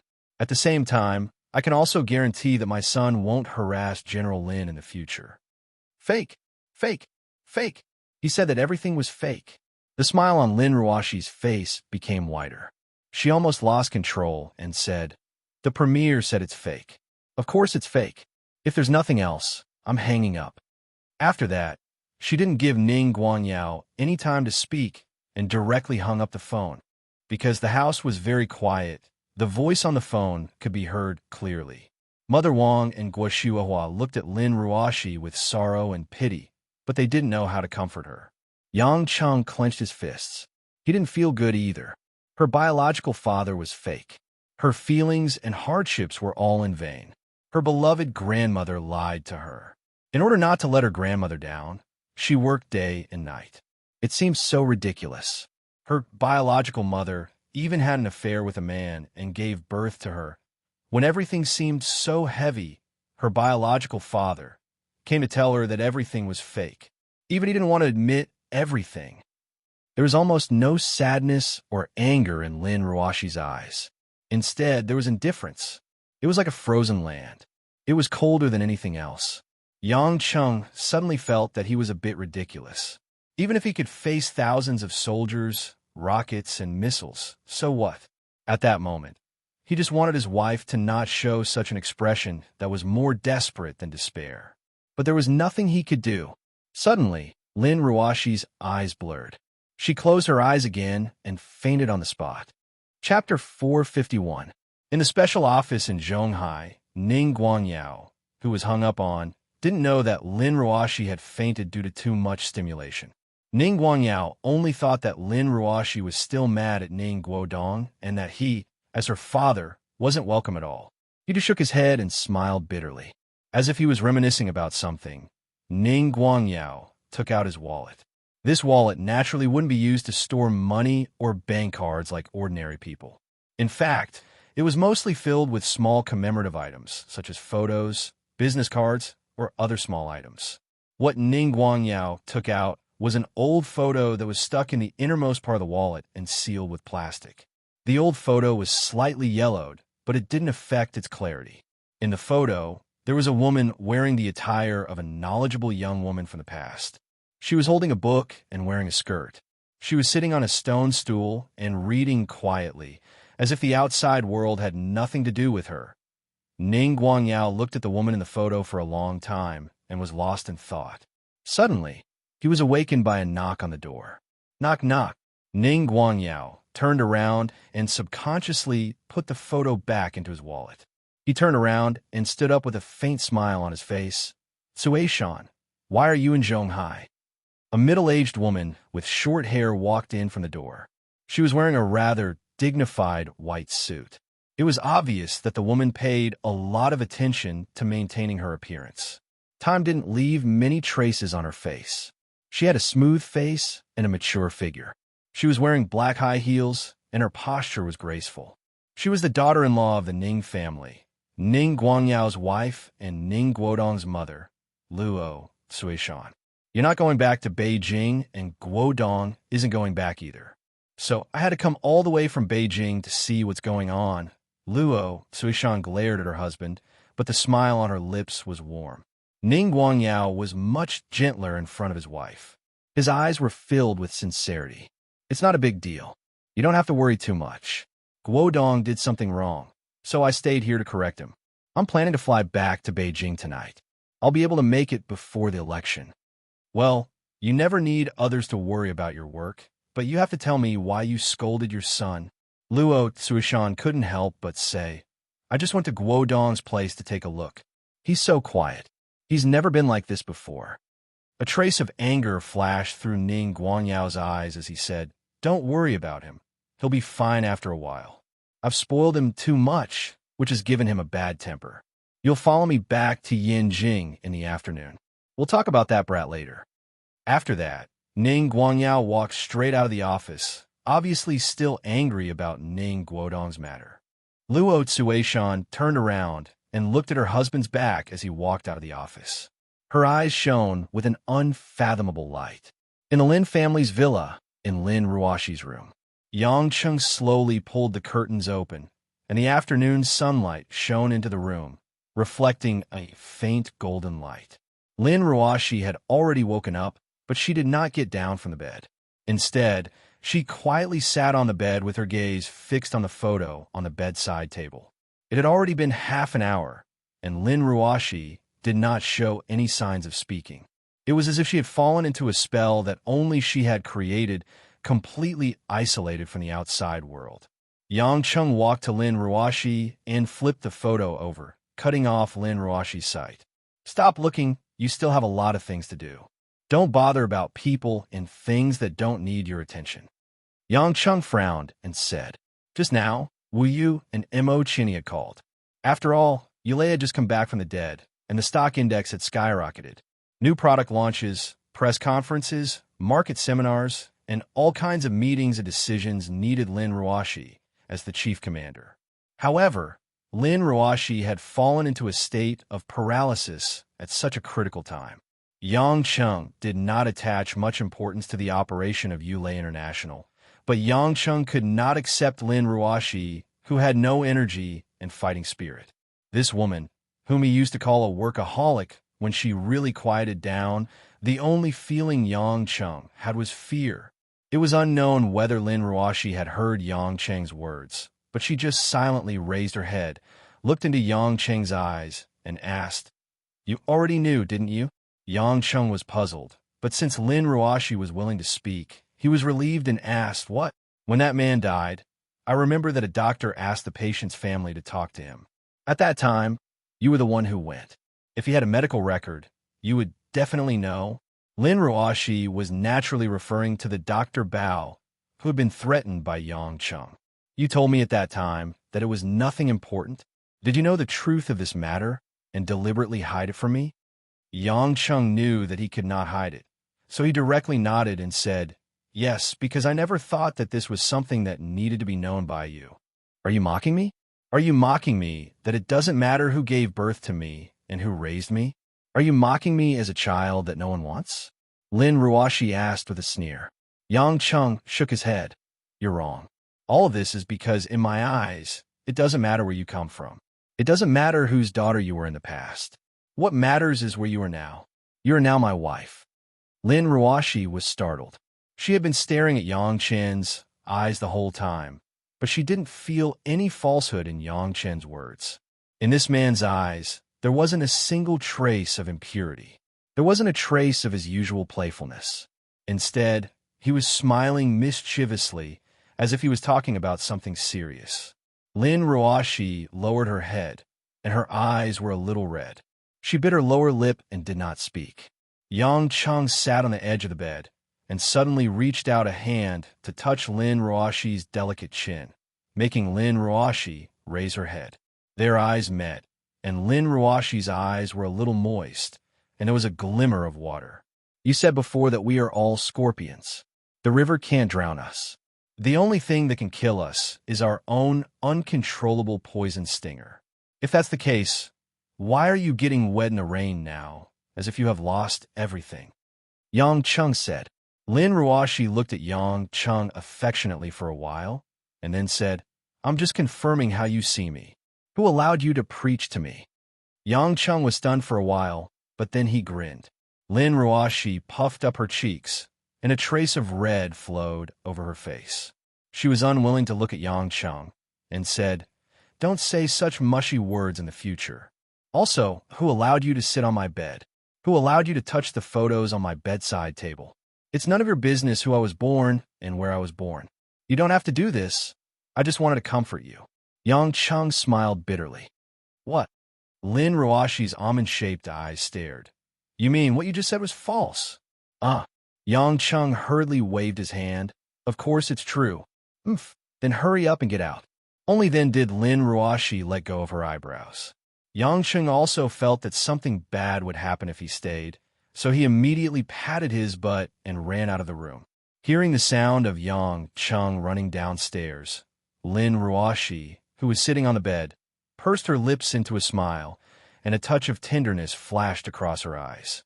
In the next 2 days, Lin Ruoshi finally recovered her usual spirit.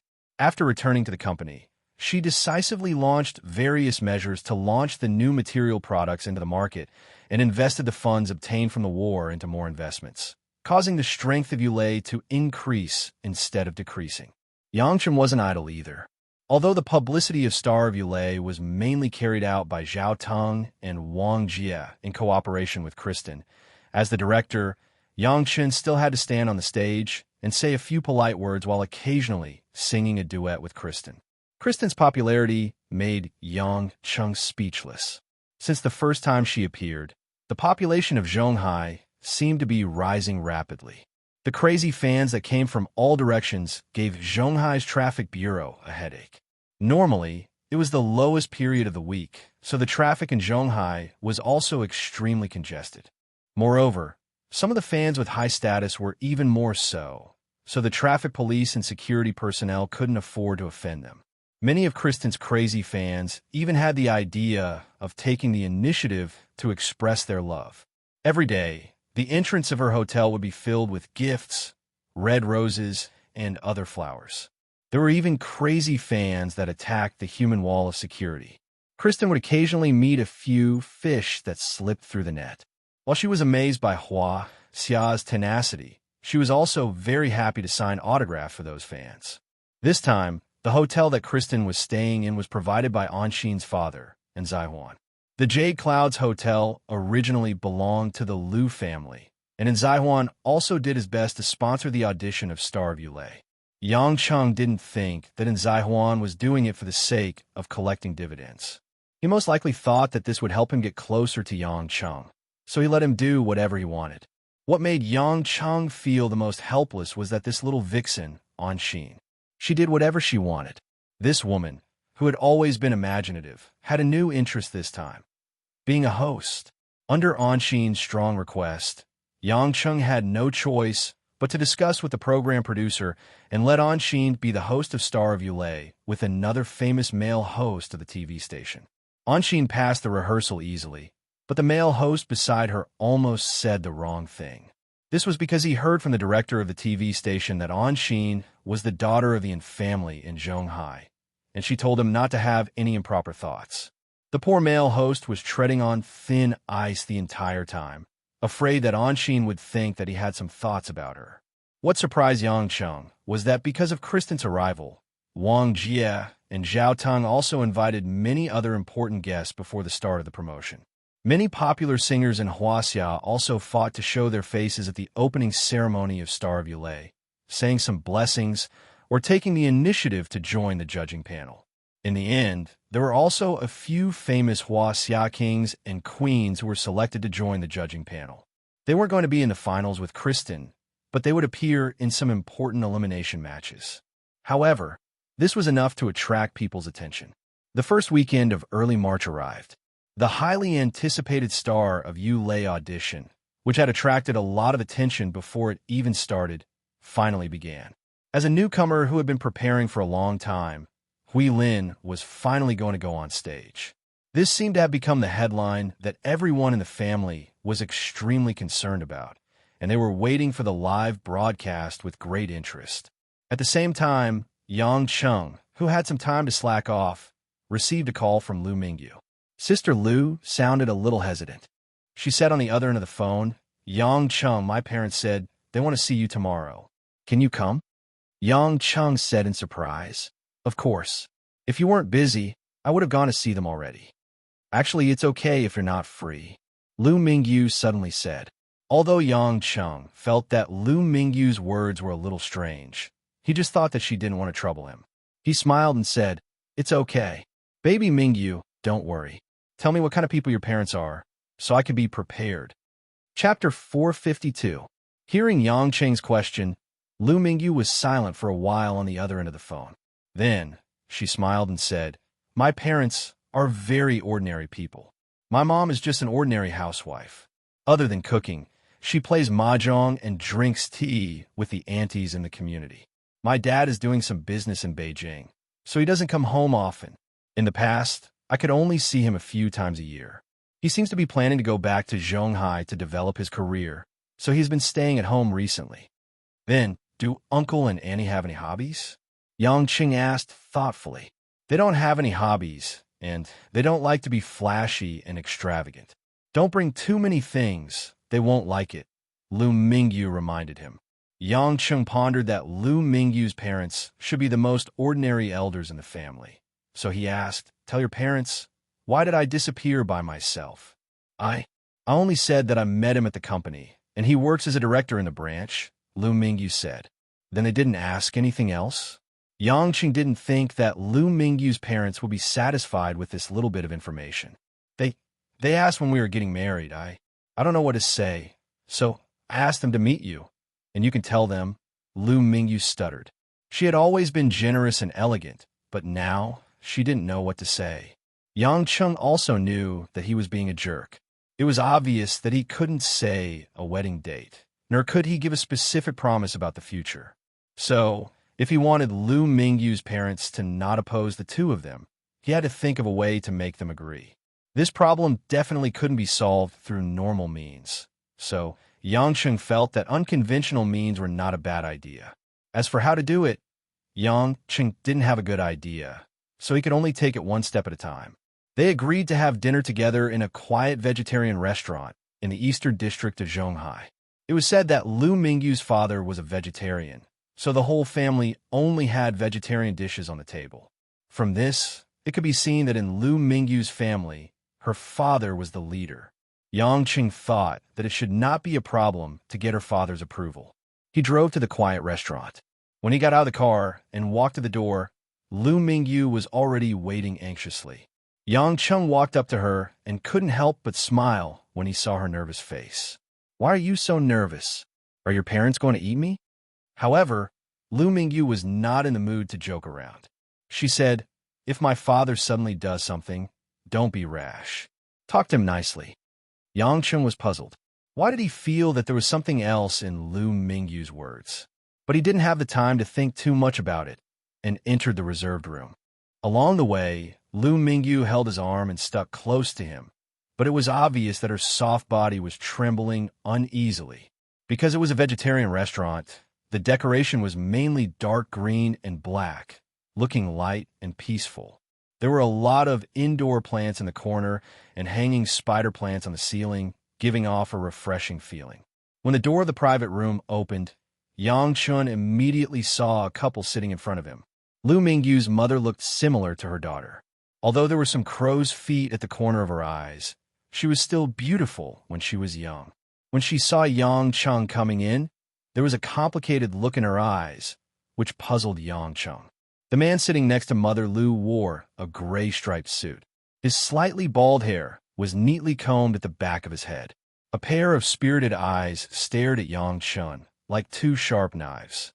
However, the corner of his mouth hung a faint smile, like a spring breeze caressing one's face. The moment Yang Cheng saw Lu Mingyu's father, he understood why Lu Mingyu was so nervous. Lu Mingyu's father was definitely not simple, because he clearly had a murderous aura. This was a man who had killed many people. He was definitely not a simple businessman who had returned to Zhonghai from other places as Lu Mingyu had said. Yang Cheng suddenly had a special interest. Even the matter of how to talk about marriage just now seemed to be no longer a problem. "Your name is Yang Cheng, right? Come, have a seat." Lu Mingyu's mother said politely with a smile. "Actually, I wanted to meet you for a long time, but you were refused." She always said that she was busy. It's good for young people to be busy, but you can't always put off important things for the rest of your life, right? When Yang Cheng sat down, he thought to himself that Lu Mingyu's mother was not easy to deal with. He had just sat down, and she was already talking about marriage. Lu Qingshan, Yuer's father. Lu Qingshan raised the apple cider vinegar that was prepared on the table and raised his glass to Yang Cheng. Yang Cheng responded with a smile. "I should have come to meet you earlier. It's just that I had other things to do, so I delayed it until tonight." Lu Qingshan asked with a smile, "I heard from you that you're the director of a branch of Yulei International.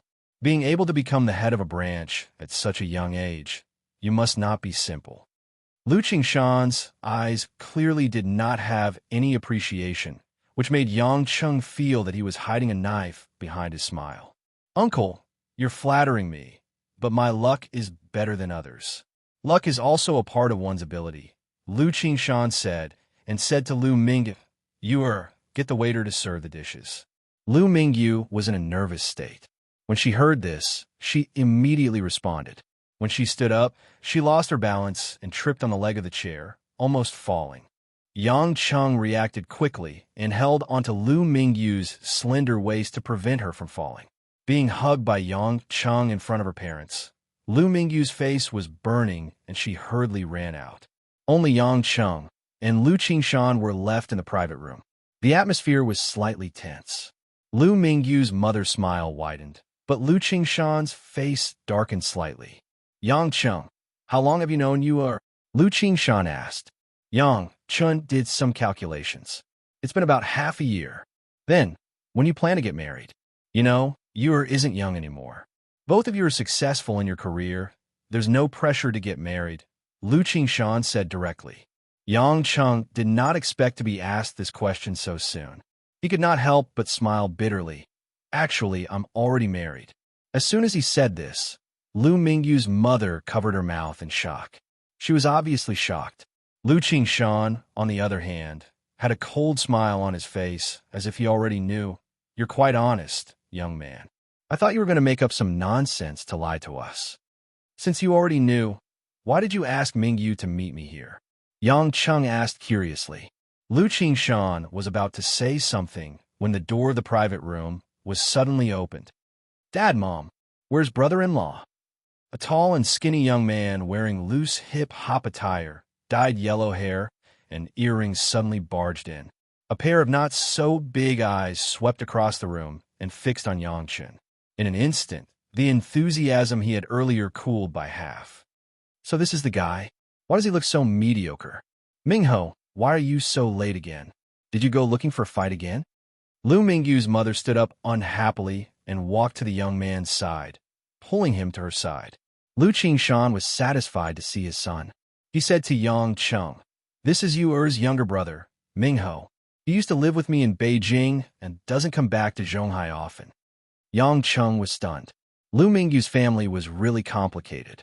Her mother and Lu Mingyu lived in Zhonghai, while her father and younger brother lived in Beijing. Lu Mingyu and her mother were obviously from a normal family, but Lu Qingshan and Lu Mingho didn't look like good people. No wonder Lu Mingyu suddenly said not to come if he didn't have time. But did she not know what her father and brother were like? Do you think it's strange that Yuer has a father like me? Lu Qingshan seemed to have seen through Yang Cheng's thoughts. Yang Cheng nodded. I'm a little surprised. Surprised my ass. You dare to marry my sister with that disgusting look?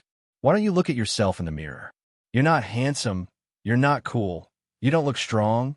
You're definitely not good at fighting, and you dare to marry my sister? If my sister wants to find a husband, he should at least be a tycoon on the immortal list, Lu Mingho said disdainfully. Yang Cheng rubbed his nose. It's the Forbes rich list. Right. Lu Mingho suddenly chuckled. That's what I meant. Lu Mingho didn't blame her son when she heard his nonsense. Her eyes were filled with love as she touched Lu Mingho's face, treating him like a child. At this time, Lu Mingyu walked back to the room and saw that her brother was also there. She said with dissatisfaction, Mingho, did you go to fight again? Why are you back so late? You might as well sleep on the street from now on. As she said that, Lu Mingyu introduced her brother to Yang Cheng.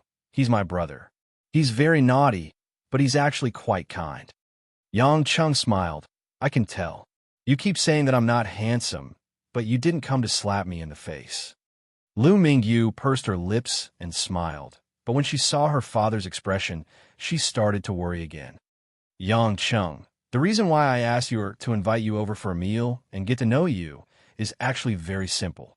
Lu Qingshan took a sip of apple cider vinegar and looked at Yang Cheng with a sharp gaze. I don't object to the two of you being together. Lu Mingyu suddenly raised her head and looked at her father in surprise. She clearly didn't expect her father to say that. Lu Mingho's mother looked like she already knew it. She smiled helplessly and didn't say anything. Lu Mingho was the most dissatisfied. He looked like he wanted to rebel against his father, but when Lu Qingshan glared at him, he obediently went back. Yang Chen didn't know what he was feeling right now. It was as if he had prepared a whole bunch of words to say and things he didn't like, only to realize that it was all for naught. But somehow, he was happy that it all happened. He blinked his eyes and grinned. Uncle, you're so understanding. Are you mocking me? Although I'm not a monogamous person, I'm not a father who likes to give his only daughter to another man as a lover. Lu Qingshan's eyes were a little angry, but then the corners of his mouth curled up, and he asked with a smile, President Situ of the Red Thorn Society is also your lover, right? The smile on Yang Cheng's face disappeared. Then, something flashed through his mind. He recalled what Qiang Wei said to him that day. He frowned and couldn't help but ask suspiciously, Uncle, could it be that you are Qiang Wei's partner? Chapter 453. Previously, Qiang Wei had mentioned that there was a foreign big shot who wanted to cooperate with her to expand the underworld forces in the south and reorganize those small gangs and sections. Qiang Wei's originally bored and cold blood began to boil again. After obtaining Yang Cheng's approval, she began to plan and deploy on her own. However, Yang Cheng didn't have any intention of finding out more about it, so he didn't know who Qiang Wei's partner was. It was only at this moment that Yang Cheng came to a sudden realization when he saw Lu Qingshan's "so what?" expression. Damn it, the first father-in-law I've met is actually a big shot from the underworld? Furthermore, he had been doing business in Beijing before. Could it be that he was part of the underworld forces under the feet of the Emperor of Beijing? Thinking about how Qiang Wei was the only leader of the underworld in Zhonghai, those who could be accepted by her would definitely not be bad. Then, it wouldn't be surprising to say that Lu Qingshan was the underworld boss of Beijing. However, if that was the case, how could Lu Mingyu be working in a proper big company? Furthermore, he couldn't feel the slightest bit of underworld aura from her. What was even stranger was that Lu Mingyu seemed to have only just found out about her father's background. On the other hand, her younger brother, Lu Mingho, had the temperament of a little hoodlum. However, there was one thing that caught Yang Chen's attention. He couldn't help but ask, "In that case, the extermination of Chi Kai's clan was also caused by you, uncle?" "That's right. I was the one who ordered people to kill their entire family," Lu Qingshan said proudly, not hiding anything. Lu Mingyu suddenly widened her watery eyes and exclaimed, "Dad, you? How did you, Lu Qingshan said disdainfully, "That Chi guy let my daughter down. He did so many excessive things. Even if his entire family died, it would be too easy for him. If it wasn't for the fact that I didn't unify all the forces in Beijing and the Qi family was a subordinate family of the Tang family, I couldn't act rashly. I would have helped you kill that Qi guy a long time ago. But his family didn't let me down." Lu Mingyu's eyes were somewhat sorrowful. It wasn't that she was reluctant to part with Qi Kai, but she couldn't bear to see her whole family killed. Lu Qingshan straightened his face and said, "I lied to you when I told you to stay with your mother in the past. I'm running a business in Beijing, and I'm afraid that you'll be implicated. I'm also worried that a girl like you might be tainted by dirty things. Now that the outcome has been determined, and you are my daughter, I, Lu Qingshan, will not allow any man to let you down." As he spoke, Lu Qingshan turned to look at Yang Cheng. The threat in his eyes was obvious. "Even if you're not my official wife, I can't let you be bullied." Yang Cheng was a little confused by Lu Qingshan's words. There were many things that he had no clue about. He could only force a smile and ask, "I definitely won't bully Mingyu. But uncle, you can't keep saying things that I don't understand, right?" Lu Qingshan's mother giggled and said, "Let me say it. Qingshan, why are you scaring my son-in-law?" "Yang Cheng, here's the thing." As Lu Qingshan's mother explained, Yang Cheng finally understood what was going on. When Lu Qingshan and Lu Mingyu's mother got married a few years ago, Lu Qingshan was still the second in command of a small gang in Yanjing. He met Lu Mingyu's mother, fell in love with her, and got married. But he was always worried that he would bring harm to his wife and future children. Therefore, when Lu Mingyu was still young, Lu Qingshan let the mother and daughter move from Yanjing to Zhonghai to live. In order to let Lu Mingyu grow up like a normal girl and not be affected by her father's underworld background, they rarely saw each other. In Jianghu, there would always be some pressure that could not be seen in the light and that one had to bear. In Lu Qingshan's mind, if Lu Mingyu was a boy, he would naturally bring him along so that he could inherit everything from him in the future. However, Lu Mingyu was a girl, so he did not plan on making Lu Mingyu worry. This was the opposite of Qiang Wei's father, Situ Mingze. Situ Mingze was the first mentor who led Qiang Wei to the underworld. Although Qiang Wei could not stand many of Situ Mingze's evil deeds, it was undeniable that Qiang Wei's blood was filled with a lot of Situ Mingze's fanaticism in the underworld. A few years later, Lu Qingshan gradually relied on his own ability and gradually became one of the leaders of the major gangs in Yanjing. But because his wife and daughter were in Zhonghai, and he could not see them often, Lu Qingshan, who was still in the prime of his life, fell in love with another woman. That woman was Lu Mingyu's younger brother, Lu Mingho's mother, a woman who opened a bar in Yanjing. Lu Mingho's mother knew that her husband was not a heartless person, and she also knew that her husband had sacrificed far more than she could imagine. She had a lot of mental preparation when she chose Lu Qingshan back then. So when Lu Qingshan told her that he had another woman, Lu Mingho's mother accepted it with tolerance. Later, after Lu Mingho was born, that woman also became good sisters with Lu Mingho's mother. One stayed in Zhonghai, and the other stayed in Yanjing. Although Lu Mingyu and Lu Mingho did not see each other often, because of her mother's close relationship, they were more like siblings from the same mother. If you did not have a father like me, she would not have agreed to be with you so easily.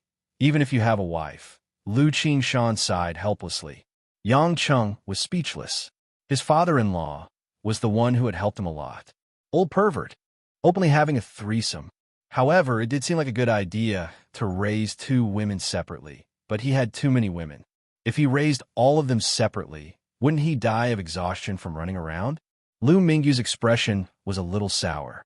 She looked at Yang Cheng faintly and said, I only found out about my father's real identity a few days ago. I was worried that you would think that I was hiding it from you on purpose, so I didn't know how to tell you. Please don't blame me. Okay, How would he dare blame you? He couldn't be happier. Lu Qingshan snorted unhappily and said, Am I right, Yang Cheng? Yang Cheng coughed. Why did his father-in-law like to speak the truth so much? Of course I won't blame you.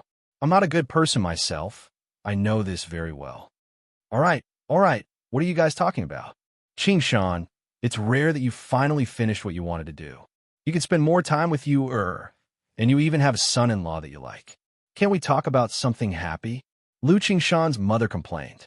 Lu Qingshan seemed to respect his wife very much, so he didn't say anything else. The waiter then started to serve the dishes. At the dining table, only Lu Mingho kept looking at Yang Cheng from head to toe, as if he was helping his sister to determine whether this guy was reliable or not. Yang Cheng was also a little helpless towards this brother-in-law of his. At this age, he was obviously still a high school student. He must have entered a new school after returning to Zhonghai with Lu Qingshan. Suddenly, Yang Cheng thought of a question and asked Lu Qingshan, Uncle, where is my other mother-in-law? Yang Cheng was naturally asking about Lu Qingshan's other woman. After all, she was his mother-in-law in name. Lu Qingshan's face revealed some emotions. She stayed in Beijing to take care of some daily affairs for me. All these years, I've spent most of my time in Beijing. This time, I've finally united the forces in Beijing, so Anxin can come back to Zhonghai to accompany Yu and her daughter. She asked to stay in Beijing to help me look after things. Speaking of which, I really don't have the right to dislike you. I'm not much better than you. Yang Cheng smiled embarrassedly, thinking that it's good that you know. Dad, my mom told me to look after you. You can't add mom anymore, Lu Mingho said to Lu Qingshan as he chewed on the vegetarian chicken. Lu Qingshan almost spat out the apple vinegar in his mouth. Lu Qingshan's mother, who was beside him, also threw him a cold look. Lu Qingshan patted his chest and said righteously, Do I look like that kind of person? I know I've committed a lot of sins in my life. I've only been eating vegetarian food for so many years. Can't you see my sincerity? My mom knew you would say that. So she told me to tell you that she was also tricked by you back then. Seeing that half of Lu Qingshan's face was black, Yang Cheng praised him in his heart. Lu Mingho's brother-in-law is quite cute. Fortunately, Yang Cheng wasn't someone who had never seen the world before. Although he didn't know how much Lu Qingshan knew about him, he was sure that Lu Qingshan knew that his value was definitely not simple. Otherwise, he wouldn't have agreed to the matter between him and Lu Mingyu so easily. With a vegetarian underworld boss as one of his father-in-law, Yang Cheng drank a lot of apple vinegar and ate a lot of vegetarian food, but his head was dizzy. When they walked out of the restaurant, Yang Cheng held Lu Mingyu's hand and whispered into his daughter's ear, Looks like our matter is set. You can only be my little lover for the rest of your life. Do you feel wronged? At least you won't be like my dad to my mom, who can only see each other once or twice a year, so it's still acceptable, Lu Mingyu said honestly. Can't you speak more feminine? Act coquettishly and say things like annoying or bad guy, Yang Cheng said with a smile. Lu Mingyu rolled her eyes at him. I don't know how to do those things. Yang Cheng smacked his lips, I'll let Xiangwei meet you in the future. She's good friends with Qinni, and they're living together now. No matter what, you're the daughter of an underworld boss. In the future, if you follow Xiangwei and learn more about the underworld, you might even inherit your father's business or something. I don't want to. I'll just be a white-collar worker. I'll leave my dad's matters to my brother. Lu Mingyu said, You're such a good sister, letting your brother join the underworld. Yang Cheng widened his eyes. Don't I have you, my brother-in-law, to help me? Lu Mingyu said with a smile on her lips. Yang Cheng's expression was conflicted. The more women there were, the more things he had to help out with. It seemed like he really had to restrain himself. After saying goodbye to Lu Qingshan, his wife and his brother-in-law, Lu Mingho, it was almost 11 o'clock at night. As the area was relatively secluded, on the way home, Yang Cheng saw a pitiful number of cars passing by. When he drove to a cable-stayed bridge that crossed the river, Yang Cheng suddenly saw a lonely figure standing alone on the railing of a bridge not far away. If it wasn't for Yang Cheng's sharp eyes and excellent eyesight, he wouldn't have been able to see this dangerous scene. At this moment, the figure was facing the cold wind on the river. At the edge of the empty bridge, his feet were on the slender, cylindrical railing, as if he was on the verge of falling and could fall dozens of meters below into the vast and endless rolling river at any time. Not to mention a person, even a rock that weighed a few hundred kilograms would be washed away by the rolling river if it fell like this. The force of the impact could even shatter a person's internal organs. Someone wanted to commit suicide by jumping into the river. Yang Cheng blinked his eyes to make sure that he wasn't hallucinating. He immediately stepped on the accelerator and rushed to the back of the figure. After braking, he immediately got out of the car. Even if they didn't know each other, and he wasn't some bodhisattva who would save people from suffering, it would still be too wicked to not help someone in need. However, when Yang Cheng got out of the car and saw the back of the figure on the bridge, he suddenly felt that it was extremely familiar. Chapter 454. On the railing of the bridge, there was an ethereal figure that looked like she would fall at any time. She was wearing a light gray dress, and her pair of beautiful calves looked dazzling under the dim light of the street lamps. Her long black hair fluttered in the cold night wind, faintly revealing the side of her face. This was the first time Yang Cheng saw this woman dressed like this standing in front of him, but in such a special place. Kai Ning. Yang Cheng frowned. Kai Ning didn't realize that he had stopped behind her, and she didn't realize that he was behind her.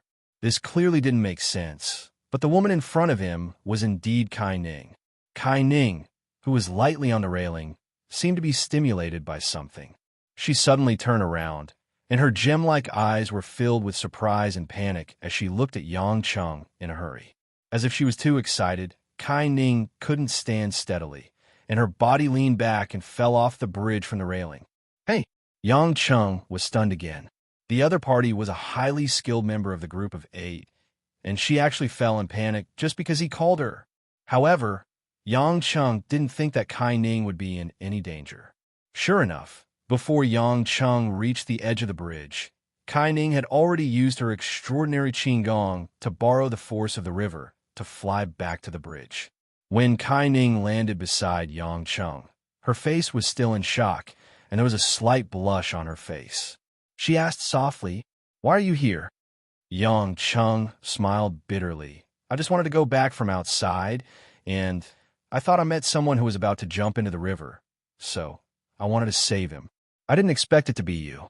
But what happened to you just now? I didn't deliberately hide my aura, so I didn't notice you."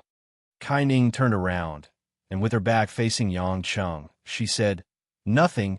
I was just thinking about something, so I didn't notice." Yang Cheng was too embarrassed to ask the girl what she was thinking about. This woman had always been quiet and mysterious. If it wasn't for the fact that she had helped him a few times, he really wouldn't talk to her, even if she was an out-and-out great beauty. "Your lightness skill is pretty good. I can't fly to the bridge by touching the surface of the river." Yang Cheng couldn't think of anything else, so he said casually. Kai Ning said softly, "You don't need lightness skills to come up and fly." Yang Cheng smiled awkwardly. It seemed that the battle with Ares above the sea had shocked this woman quite a bit. He said, I want to thank you about Zhang Mao. If you have time, how about I treat you to a meal? Kai Ning turned around and smiled faintly. There's no time. I'm going back to Beijing tomorrow. Another mission? Yang Cheng asked in confusion. He thought that Kai Ning would always be in Zhonghai, responsible for monitoring him, even if it was meaningless.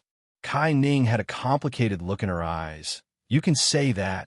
Anyway, there are some things. Yang Cheng saw that Kai Ning didn't seem to want to say it, so he thought it was an internal secret. He fell silent, not knowing what to say.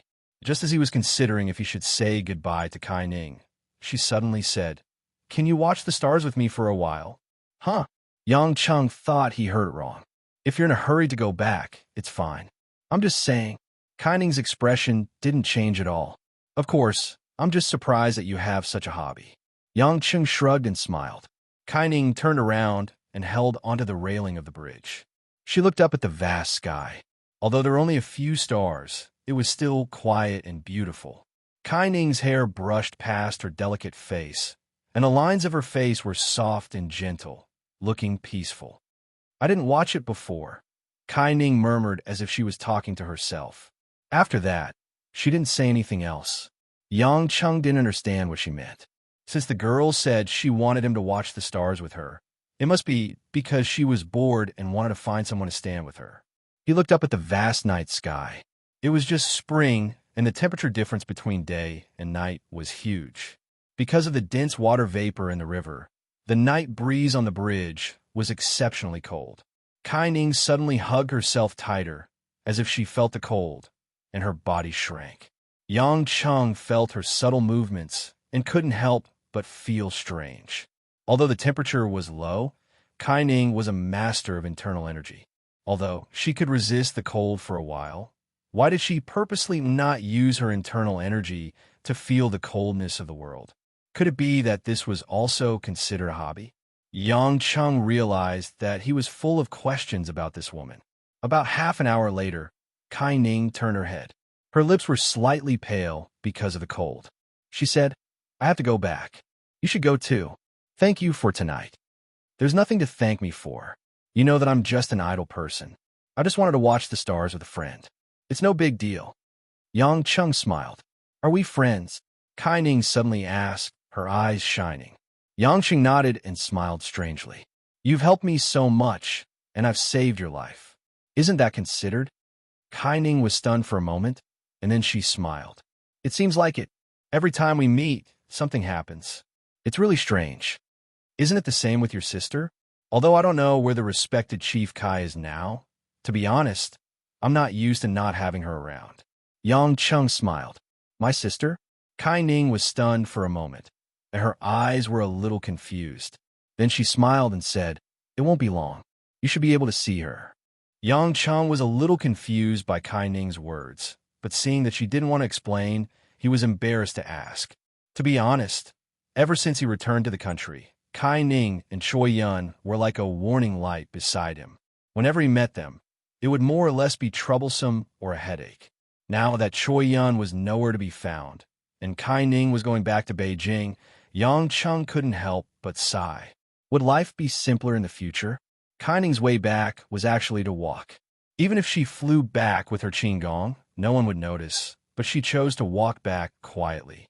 Yang Chen looked at her delicate back, view disappearing into the night. He didn't know why he had a strange feeling in his heart, but he couldn't explain it clearly, so he didn't think too much about it. After smoking on the bridge, Yang Cheng sat back in the car and went home in the wee hours of the morning. The next morning, it was supposed to be a normal day for work, but because Yang Cheng didn't have a supervisor to supervise him, he slept in until 10 o'clock. But for some reason, Anshin just happened to call him. Why didn't she go to the company to talk to him? She just had to call him. Right now, the Star of Yulei's qualifiers were in full swing in every major city. As the host of the opening ceremony, Anshin had been busy preparing for the official elimination matches. These days, she was very busy and didn't have much time to stick around with Yang Cheng. Hubby, save me. On the phone, the little vixen begged softly.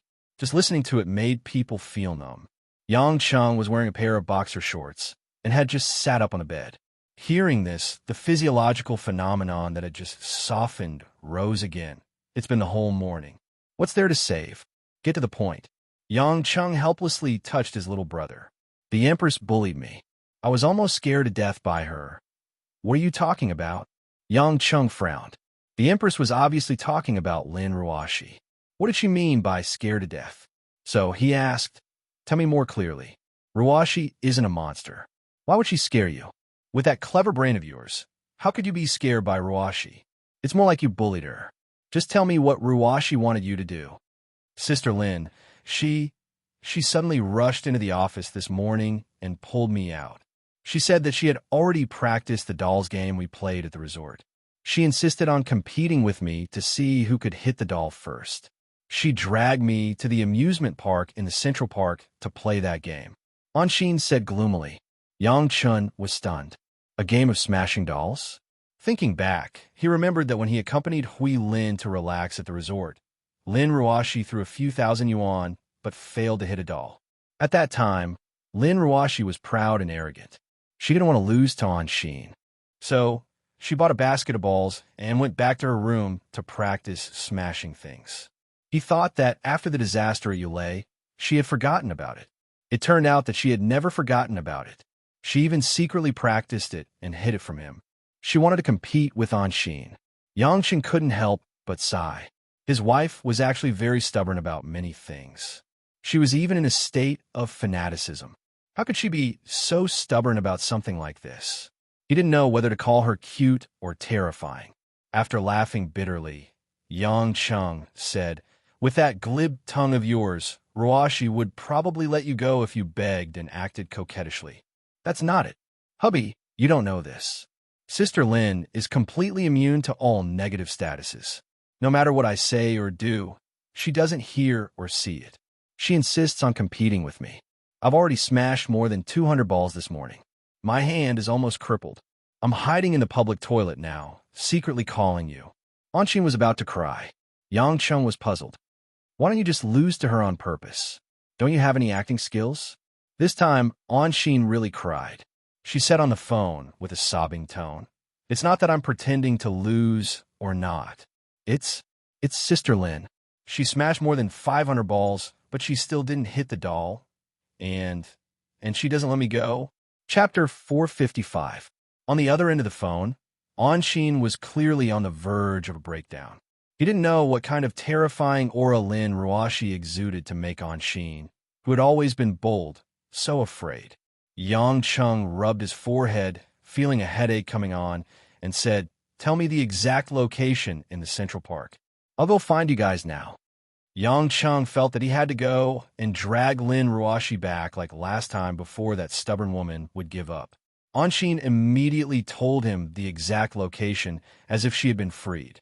She even added, hubby, in the future, whether or not I can give birth to a baby for you depends on whether or not you can save me from Sister Lin's evil claws today. When he heard this, Yang Chung almost fell off the bed. Although Yang Chung tried his best to be as fast as possible, it still took him more than half an hour to reach the Central Park in Zhonghai. There were many people jogging in the park in the morning, but it was close to lunchtime, so there weren't many people moving around. Yang Chung followed the location Anshin gave him and quickly found a recreation area beside a man-made lake. At a glance, two familiar figures were right in front of him. Today, Lin Ruoshi was wearing a white blouse, a green Korean-style casual jacket, and a pair of skinny jeans, which outlined the perfect curves of her body. It was an unofficial outfit.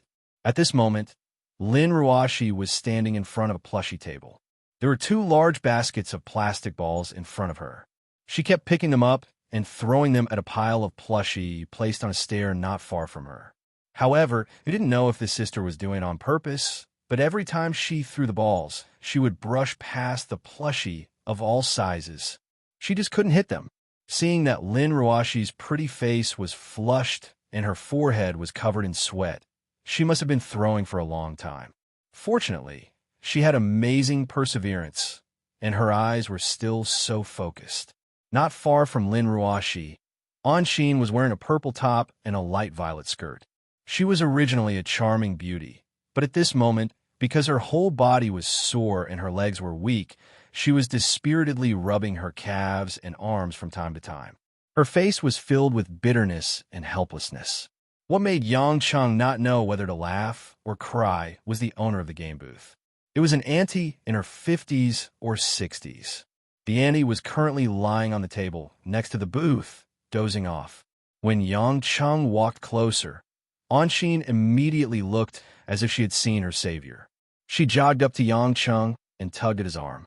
She gave a look to Lin Ruashi and said, "Hubby, hurry up and talk to Sister Lin. She's about to go berserk." Yang Chung patted Anshin's face to stop her from talking. He walked to Lin Ruashi's side and pursed his lips. "Ruashi, darling, is winning or losing this game that important?" Lin Ruashi finally saw Yang Chung. She frowned slightly and glanced sharply at Anshin, who was as silent as a cicada in winter. Obviously, she immediately thought that it was Anshin who had tipped off her. She pouted and said, "Are you here to help your little lover persuade me? Or are you here to persuade me yourself?" Yang Chung smiled and said both. "When I was negotiating with you, I don't think it was mentioned that I'm not allowed to compete with your lover in games." Lin Ruashi said unhappily, "There's no such clause, but even if it's for yourself, you can't just smash here for the whole day." Yang Chung said. Lin Ruashi lightly snorted. "Who said I'm going to smash here for the whole day?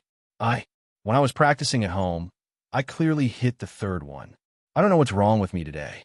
Otherwise, I would have hit it long ago. If I hit it a few more times, I would definitely hit it." Yang Chung said with a smile, "Isn't it just a game? Why do you have to be so serious?" "I just don't want to lose to her, can I?" Lin Ruashi said with a huff.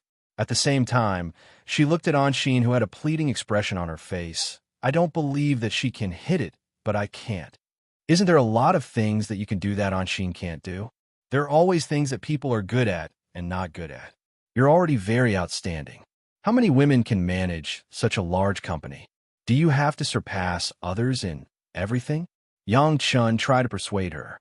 It seemed that these words were more effective. The sharpness in CEO Lin's eyes receded a bit, and her cold face became a bit more gentle. She said, "All right then, let's stop here for today." As soon as she heard that Lin Ruashi wanted to stop, Anshin immediately jumped for joy and ran to Lin Ruashi's side gratefully. She pulled on Lin Ruashi's hand and said, "Sister Lin, I knew that you wouldn't be so heartless." "That's right, you're so troublesome. How can I compare to you? Please spare me. Don't waste your precious time on a nobody like me." Lin Ruashi said with a straight face, "Don't think too much. I only said that we'll stop here for today. When I'm done, we'll come again." If it wasn't for Yang Chung supporting her, Anshin's eyes would have rolled back and she would have fainted. Since it was already lunchtime, the three of them naturally went to find a restaurant to eat. Yang Chung brought the two women to a quiet Western restaurant and ordered 3 New York steak sets. They chatted as they ate.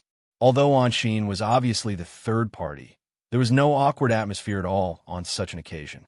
Anshin was really afraid of Lin Ruashi. Her words were full of sarcasm, and she tried her best to make Lin Ruashi feel more comfortable. Yang Chung saw Anshin's fawning look and felt a little pitiful. However, he couldn't be too obvious in front of his wife to help his lover. After all, Lin Ruashi sat down to eat with her lover peacefully. She was already very tolerant. Therefore, Yang Chun could only turn a blind eye to it and pretend that nothing had happened. Suddenly, Lin Ruashi thought of something. She turned to Yang Chung and said, "Yesterday, I received a message from the Paris branch. This year's Paris Fashion Week will be delayed. It will be held in mid-April. At that time, you will be the representative. I have to deal with some things about the new material products, so I won't go." Yang Chung was dazed. Paris Fashion Week? That was the most prestigious fashion week in the world. Compared to Milan and New York, the Paris Fashion Week had always been superior. It wasn't rare for Yulei to receive an official invitation. However, asking an uneducated man like him to go and see the fashion culture was like playing the lute to a cow. "Why don't you let Qianni or Mingyu go?" Yang Chung asked in confusion. Lin Ruashi shook her head. "Qianni and Mingyu are my right-hand men now. They have a lot of other important things to do, so I can't let them go. However, I will arrange a few other headquarters staff to go with you. You can lead the team." I don't want you to understand too much or cooperate too much. It's just that I really can't find anyone else suitable. Right now, you're the most free person in the senior management of Yulei. Yang Chung blushed with shame. So she took a fancy to him because he had nothing to do all day. Director, just go. If I wasn't busy hosting the Star of Yulei, I would like to go too. Anshin's eyes were filled with excitement. Clearly, for someone as active as her, the Paris Fashion Week was an interesting event. Even if you were free, you are not allowed to go unless you go under your own name, Lin Ruashi said coldly. Anshin instantly lowered her head and replied with an "oh." She didn't dare to say anything else. Yangqing looked at the pitiful Anshin and couldn't help but say, "Look at you. Why are you scaring Anshin? She's just saying that." "I'm not scaring her," Lin Ruashi said with an unfriendly expression. "I am managing the employees of my branch company as the CEO. Since she is your secretary, she should do the work of a secretary. Now that she is overstepping her position to host the event, she is already giving her special privileges. I'm not targeting her because of her other identity." Yang Chung rubbed his nose. He really had nothing to say. When it came to the system and work, of course, he couldn't argue with Lin Ruashi. "All right, how's Hui Lin's audition going?" Yang Chung hadn't seen Hui Lin for the past 2 days because he was busy with other things and didn't know about the girl's audition. To think that Hui Lin cares about you so much. You don't even know that Hui Lin passed the audition? Lin Ruashi glared at Yang Chung unhappily. Anshin raised her head again. The grievance she felt earlier was gone. She smiled and said, "After the competition last night, Hui Lin got the pass from the 3 judges. She can directly enter the elimination round." Yang Chung wasn't surprised. Hui Lin's voice was ethereal and melodious. Coupled with her long professional training and hard work, she couldn't even pass the audition. As the director, he had to check if the staff was involved in shady dealings. Then should we celebrate for her? After all, it's a glorious thing to have a singer in our family. Yang Chung suggested. "Let's wait until Hui Lin becomes the champion," Lin Ruashi said calmly. Yang Chung laughed. "Are you so sure that your sister will become the champion? Isn't she?" Lin Ruashi sounded proud. "She definitely will. Hui Lin singing is much better than many famous singers." Anshin cheered for her sister. Yang Chung shook his head. Of course, he hoped that Hui Lin could become the champion. However, it still depended on the professional judges. He didn't have the habit of shady dealings. Yulei didn't lack money, so he didn't need to give face to anyone. When he was halfway through his steak, Yang Chen's phone rang. Yang Chen picked it up. It was an unfamiliar number. He hesitated for a while before picking it up. "Is this Yang Chung?" The voice on the other end of the phone sounded familiar. Yang Chung replied, "You are. What's wrong? It's only been a while, and you don't remember me?" The voice laughed amiably. "I'm Kai Yunqing, the father of Kai Ning and Choi Yun. We've met once." Kai Yunqing? Of course. Yang Chung remembered him. He went to Kai family's residence to treat Yang Lai's injuries. They had met once. Kai Yunqing was an average-looking, honest man. This was Yang Cheng's first impression of Kai Yunqing. He didn't have a good or bad impression, but he was a man that wasn't easy to remember. "I just couldn't react in time. General Kai, what's the matter?" Yang Chung remembered that Kai Yunqing was also a general, but he didn't know his exact rank. Kai Yunqing said, "There's something that I need you to fulfill your promise. I just don't know if you're free today." Yang Chung was deep in thought. Suddenly, he recalled what Abbess Yun Miao had said. He stood up from his seat and ignored Lin Ruashi and Anshin's suspicious gaze. He walked to a quiet corner and asked, "Should I congratulate General Kai for becoming the new general of Yellow Flame Iron Brigade?" Chapter 456. On the other end of the phone, Kai Yunqing didn't seem surprised at all. He chuckled and said, "There's nothing to congratulate me about. Those who aren't in this position will never know what kind of job it is. I believe that being the general of the Yellow Flame Iron Brigade is definitely one of the most thankless jobs in the world. I'm not in this position, so I'm just listening to what you said. Tell me who you want to train, the location, and the time." Yang Chung said straightforwardly. "It's lunchtime now, so we don't have to rush to meet. Let's meet at 2 p.m. at the place that you destroyed," Kai Yunqing said. Yang Chung hesitated for a while and said, "Is it the aircraft carrier base that doesn't have an aircraft carrier?" "That's right. That place has been renovated into a special training base. During the battle with Ares back then, when the seal was lifted, the entire secret base in the mountains was forcefully broken open, and it collapsed into a pile of ruins. Who would have thought that the Yellow Flame Iron Brigade would take advantage of the situation and use it for other purposes? However, that area was located at the bay, and the weather was ever-changing. It was hidden and barren, and it was indeed suitable for some special training." After talking to Kai Yuncheng, Yang Chung walked back to the dining table and smiled at Lin Ruoxi and Anshin, who didn't say a word. "We were just talking about some serious matters. Why didn't you guys talk more when I wasn't around to deepen your relationship? Is there a need for that?" Lin Ruoxi glanced at him. Anshin pouted and took a sip of her lemonade. She was now extremely afraid of Lin Ruoxi. Other than the psychological pressure of being a mistress, she was also afraid that Lin Ruoxi would drag her out to compete in smashing dolls again. Even if Anshin was a little eccentric and active, she couldn't resist Lin Ruoxi's fanatical gaze towards a game. Anshin felt that if it wasn't for Yang Chung, Lin Ruoxi would drag her to smash dolls for the whole day. What made Anshin feel wronged was that she did not dare to fall out with Lin Ruoxi. It was as if this woman's aura had overwhelmed her, which made Anshin feel very helpless. Yang Chung was also stunned for a moment. He smiled awkwardly and said, "Look at you. Relax when you're eating together. Don't say such scary words." "I'm telling the truth," Lin Ruoxi said. Seeing that Yang Chung still wanted to say something, Anshin quickly kicked Yang Chung under the table and signaled Yang Chung to stop. Yang Chung was surprised that Anshin was so afraid of Lin Ruoxi. He shrugged and changed the topic. Later, Ruoxi sent Anshin back. "I have some things to do in the afternoon." Lin Ruoxi saw all the little tricks Anshin did to Yang Chung. She didn't know why, but she felt a little sour in her heart. It seemed like this wife of hers was not as intimate as this lover of his. She had never done these little tricks to him. Seeing Yang Chung and Anshin's tacit understanding, Lin Ruoxi didn't have a mood to eat the steak she had just eaten. "Are you full?" Lin Ruoxi suddenly asked Anshin. Her eyes were as cold as autumn water. Anshin made an ah sound. Her mouth was half open. She was about to stuff a piece of medium-rare beef into her mouth.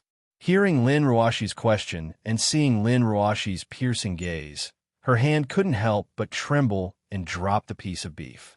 I'm full." Anshin immediately realized what had happened. She put down her knife and fork and said. Yang Chung frowned. "Why are you suddenly full? Didn't it taste good?" Anshin pretended to be fine and smiled. "My appetite has always been small. Plus, I've been going on TV recently. It's better to maintain my figure." Lin Ruoxi stood up and picked up her white Gucci bag. "Let's go if there's nothing else. I have a meeting in the afternoon." "Oh." Anshin immediately stood up and waved at Yang Chung. Then, she followed Lin Ruoxi out of the restaurant. Yang Chung sat alone in his seat. He smiled and shook his head. It wasn't that he didn't know what Lin Ruoxi was thinking. It was just that from his point of view, it might be better to let nature take its course and pretend to be ignorant. At least Anshin and Lin Ruoxi had some interaction. Sooner or later, they would become familiar with each other and develop a different kind of relationship. Yang Chung watched as the two women finished the leftovers of the steaks and placed them on his plate. He then started munching on them. At 2 o'clock in the afternoon, Yang Chung drove his BMW slowly and punctually to the place where he had agreed to meet with Kai Yunqing. It was near the entrance of the aircraft carrier base. After some remodeling, the exterior of this place had become a military camp guarded by soldiers. Most people wouldn't think that there was anything special inside. When Yang Chung arrived at the entrance of the military camp, another black jeep arrived at the scene. Molin and another female member of the Sea Eagles, Adeline, got out of the jeep. "Your Majesty Pluto, do we really have to do this kind of unchallenging work?" Molin scratched the back of his head in distress.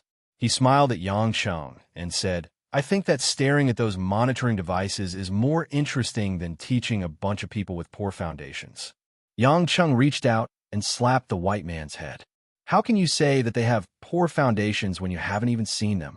Hee hee. Adeline, who had a tall and slender figure, was wearing a sexy black leather outfit today. It was a seductive special agent uniform. Captain Mullen just can't bear to leave his Chinese girlfriends in the bar. Mullen coughed awkwardly. Actually, that's only a small part of the reason.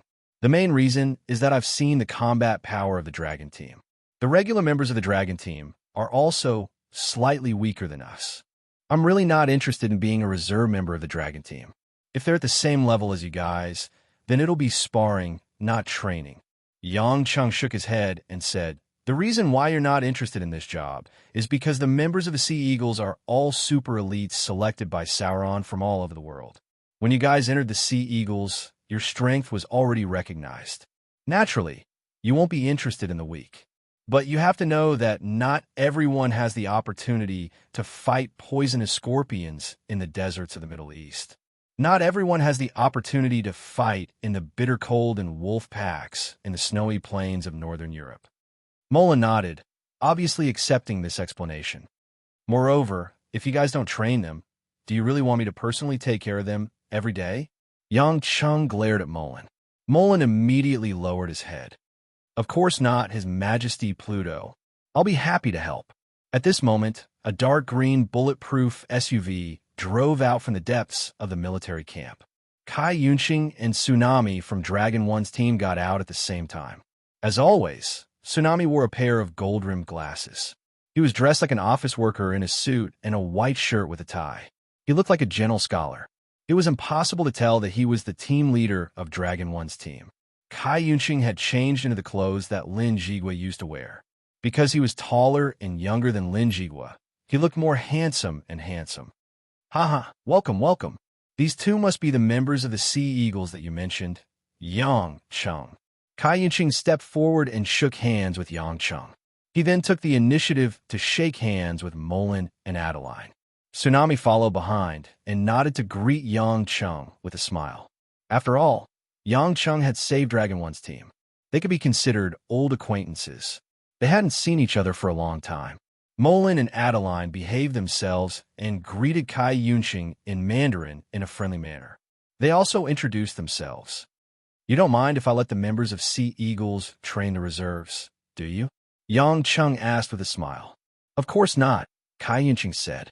Kai Yunqing said, the Sea Eagles are one of the two strongest mercenaries in the world. Every member of the team has sufficient combat experience. Compared to their own strength, these recruits lack experience more. I'm glad that you're willing to selflessly let the Sea Eagles help. Moreover, your strength is not suitable to be their instructor. Because the difference in strength between you and them is too big, they will be traumatized. These words made Mullen and Adeline feel like they were on cloud nine. They actually liked this job a little more. Yangqing also felt that this guy was quite good with words. He thought to himself that Kai Yunqing was indeed very different from Lin Jigua. He was more like a diplomat than a general. Moreover, he seemed to be much bolder in terms of spirit. Tsunami led the way. Yang Chung led Mullen and Adeline into the base while discussing the details of the mission with Kai Yunqing. The original aircraft carrier base had been destroyed by Yang Chung and Ares' divine might. Therefore, the cleanup was a lot easier. After sweeping away the rubbish, some of it was filled into the sea to form a vast flat land.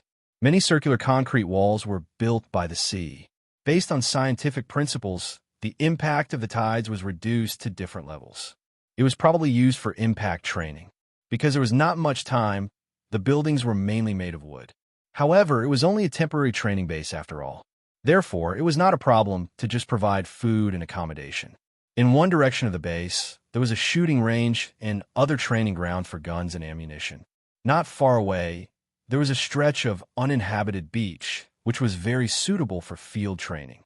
At this moment, Yang Chung and the other two finally saw the reserve members of this training. They were running on the beach far away. At a glance, there were only about 20 people in the two columns. The number of people could be said to be pitifully small. After all, compared to the huge population of Huaxia, these 20 people were really shabby. Don't be surprised. These are the 23 people who stood out from thousands of elites. Among them, Those who can pass the final combat test will be able to enter the dragon team. Kai Yunqing said with a sigh, "The last few battles made us realize that the combat strength of the dragon team needs to be improved. Although we have the ultimate trump card, that is after all our bottom line. As the general of the Yellow Flame Iron Brigade, I don't want to be useless. Therefore, after I took office, I conducted an additional screening. Originally, there were more than 60 people, but I eliminated more than 40 people." Yang Cheng smiled and said, "Ancient Rome wasn't built in a day. It's not good to be too hasty. Whether they are good seedlings or not, we'll see." At this moment, the 23 reserve members finally ran back to the training ground in an orderly manner. They lined up in 2 rows and faced Yang Cheng and the others solemnly. All the members were wearing simple short-sleeved white shirts, dark green sports pants, and canvas military shoes. They looked very energetic. Among the 23 people, most of them were men. However, when Yang Cheng's gaze swept across a member at the edge, he was instantly stunned. He opened his mouth, wanting to say something, but it was stuck in his throat. His expression was a little distorted. "Why are you here?" Chapter 457. She was a female soldier with short, black hair, but her appearance was enough to make her a successful cover model. She had a handsome nose, almond-shaped eyes, and pink cheeks. Her skin was slightly tanned due to prolonged exposure to the sun, but the handsome lines on her face, coupled with her perky breasts, perky buttocks, and slender waist, made her look like a mature woman full of energy. She could arouse the desire of a normal man. "Choi Yun, why is she here?" Choi Yun, who was standing at the edge of the line, saw Yang Cheng as well.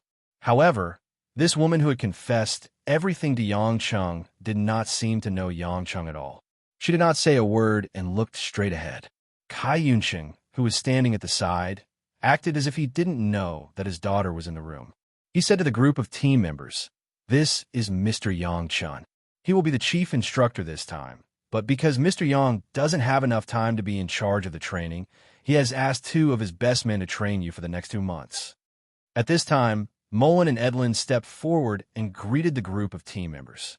Instructor Mullen and Instructor Edlin are outstanding figures from the world's strongest mercenary group, Sea Eagles. In the next 2 months, they will show you what it means to be the world's top special forces. All you need to do is to obey, obey, and obey. Kai Yunqing said righteously and signaled to Tsunami with his eyes. Tsunami understood. He stepped forward and said, "During this period, the 2 instructors from Sea Eagles will conduct actual combat training. As the leader of Dragon 1 Group, I will only conduct theoretical training for you. What the Dragon Group needs is not boorish men, but warriors with teamwork spirit. The 2 instructors and I will conduct the final assessment. Those who complete the final practical test will become a member of Dragon Group." Just when Tsunami wanted to ask Yang Cheng to say a few words, he suddenly realized that Yang Cheng had somehow walked to the female soldier at the edge of the line and looked at her with a serious expression. "Didn't you hear me? Or are you pretending not to hear me? I'm asking you, why are you here?" Yang Cheng frowned. Ever since Choi Yun suddenly left, he would occasionally think of this hot-tempered female police officer who always caused him trouble. He would also think of the woman who said, "I hate to see you," in the restaurant that afternoon. This baffled Yang Cheng. Could it be that he had masochistic tendencies? Why did he have to think of her? Other than her beautiful and eye-catching appearance and her tall and voluptuous figure, this woman had almost no other qualities that attracted him. If there was, it could only be the gentleness that she revealed when she helped Shinshio back then. But today, when Yang Cheng saw this woman appear on such an occasion and become a Special Forces soldier to undergo harsh training, he suddenly felt a tearing and complicated emotion in his heart. He felt surprised in an instant. Yes, there was joy, but it was definitely not the kind of emotion that he felt when he saw an old friend, especially when he found out that she was surrounded by a group of male beasts, and she was the only woman standing there. For some reason, other than happiness in his heart, there was also discomfort. There was also a trace of unwillingness and sourness. Yang Cheng realized in hindsight that he was actually jealous of Choi Yun. This woman, who had made her confession sound so sentimental, left without saying goodbye for so long. and suddenly got into a group of men, and he was actually jealous? Therefore, Yang Chung needed to question. He needed Choi Yun to give him a satisfactory answer, and not ignore it. When Yang Cheng's face was a little heavy, Choi Yun finally met his gaze, and without the slightest emotion, she replied in a sonorous voice, "Reporting to Sir, Dragon Group Reserve Number 21, Choi Yun reporting to you." Choi Yun said coldly, as if it was really the first time she saw Yang Chung. Yang Cheng's heart became more and more angry. What was this? He didn't understand what was going on. Are you crazy? We haven't seen each other for a few months, and you left without saying goodbye. Are you participating in these training for no reason? Aren't you a police officer? Shouldn't the police be in charge of the people's lives? Why are you being a special forces soldier? Don't you know that we are all worried about you? Yang Chung was very unwilling to see the woman pretending not to know him. Choi Yun was silent, and she stood there straight, like a pillar that couldn't speak. Yang Chung suddenly remembered that when he met Kai Ning last night, she said, "Maybe you will see her soon." It turned out that Kai Ning already knew what her sister was going to do.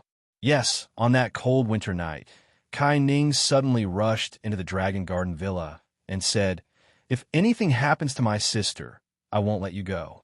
It was obvious that she was referring to Choi Yun taking the risk to participate in the Dragon Group selection. Yang Chung gradually realized that Choi Yun made this decision because she was rejected by him. What are you thinking? You didn't do anything wrong. Why are you so strict with yourself? Choi Yun bit the corner of her mouth, but she still didn't say anything. She looked away. "Chief Instructor, please don't treat Choi Yun like this. She doesn't want to talk to you at all." Suddenly, a reserve warrior who was leaning against Kai Yin took a step forward. This man had a stocky back and a bear's waist. There was an old scar on his forehead, and he had a slight beard stubble. His swift and fierce aura was like a steel blade. Yang Chung was suppressing his anger.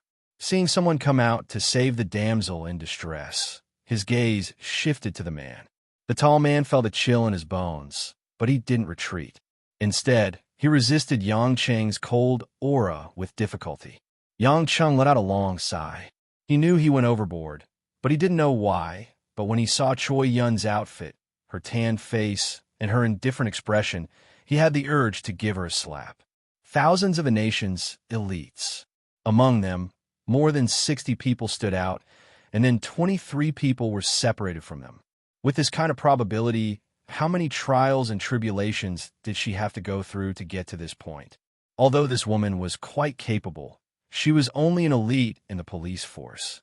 How much effort did she put in to reach the level of a special forces soldier? Yang Chung, who was very familiar with special forces training, knew very well that this woman didn't care about her own life and death to get to this point. It was precisely because she didn't care about her own life that Yang Chung couldn't accept it. After closing his eyes for a while, he opened them again. Yang Chung smiled at the man and said, "What's your name? Who am I talking to? Am I bothering you?"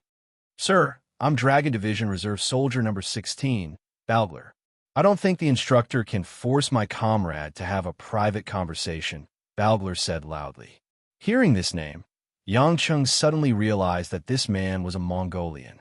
No wonder his fierce aura was so eye-catching. Kai Yuncheng, Tsunami, and the rest all had complicated expressions on their faces. They didn't know how the situation turned out this way, but Molin and Zhang Yi were excited. Kai Yuncheng looked at his daughter, then looked at Yang Chung and sighed. "If I insist on doing this, what will you do?" Yang Chung asked Balgler with a smile. Balgler felt that he was being provoked, and his face darkened. Although he knew that he wasn't a match for this person who was smaller than him, he still took a step forward. On the grasslands, wild horses want to protect their own herd, so they use fierce combat to decide everything. "I want to challenge the chief instructor. Do you think that you have a chance of winning against me, since I'm the chief instructor? Even if I can't win, I won't retreat. I'm just doing what I have to do." After saying that, Balgler got into a wrestling position. Yang Chung frowned and asked Tsunami. He's using his own moves. "The reserve soldiers you recruit don't restrict fighting techniques, right?" "That's right. They're all elites from different organizations and have decent fighting strength. That's why we're using their own techniques instead of unifying them. That way, we'll see faster results, Tsunami said. Yangcheng nodded. Wrestling is the oldest competitive sport in the world. However, I think that your wrestling technique is definitely the kind that can kill someone. I've never seen it before. Don't be lenient. Use your full strength. Come. At this time, Choi Yun, who hadn't reacted until now, finally turned around and looked at Yang Chung with a complicated gaze. Then, she looked at her comrade, Balgler, with some worry. Balgler was like a mad bull. After a loud roar, he pounced on Yang Cheng's shoulders with his hands like tiger claws. Yang Cheng didn't move at all. A faint smile hung on his face as he watched Balgler make a move on him. Balgler felt that he was being looked down upon. In a fit of rage, the muscles on his hands bulged, intending to throw Yang Cheng to the ground. At the same time, he raised his knee and kicked at Yang Cheng's abdomen. Be careful. When Choi Yun saw that Yang Cheng didn't even try to dodge and took Balgler's heavy blow, she couldn't help but shout. A muffled sound rang out. His abdomen didn't move at all, and his body didn't tilt in the slightest from Balgler's throw.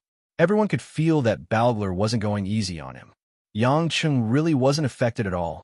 Yang Cheng turned around and grinned at the frightened Choi Yun. You're finally willing to speak. As soon as he finished speaking, Yang Cheng raised one of his hands, extended 2 fingers, and tapped on Balgler's forehead once. It seemed inconspicuous, even playful, but all of a sudden, Balgler was shaken by a powerful force. His body lost its balance, and he fell backward, landing on his butt. No one could react to this sudden change.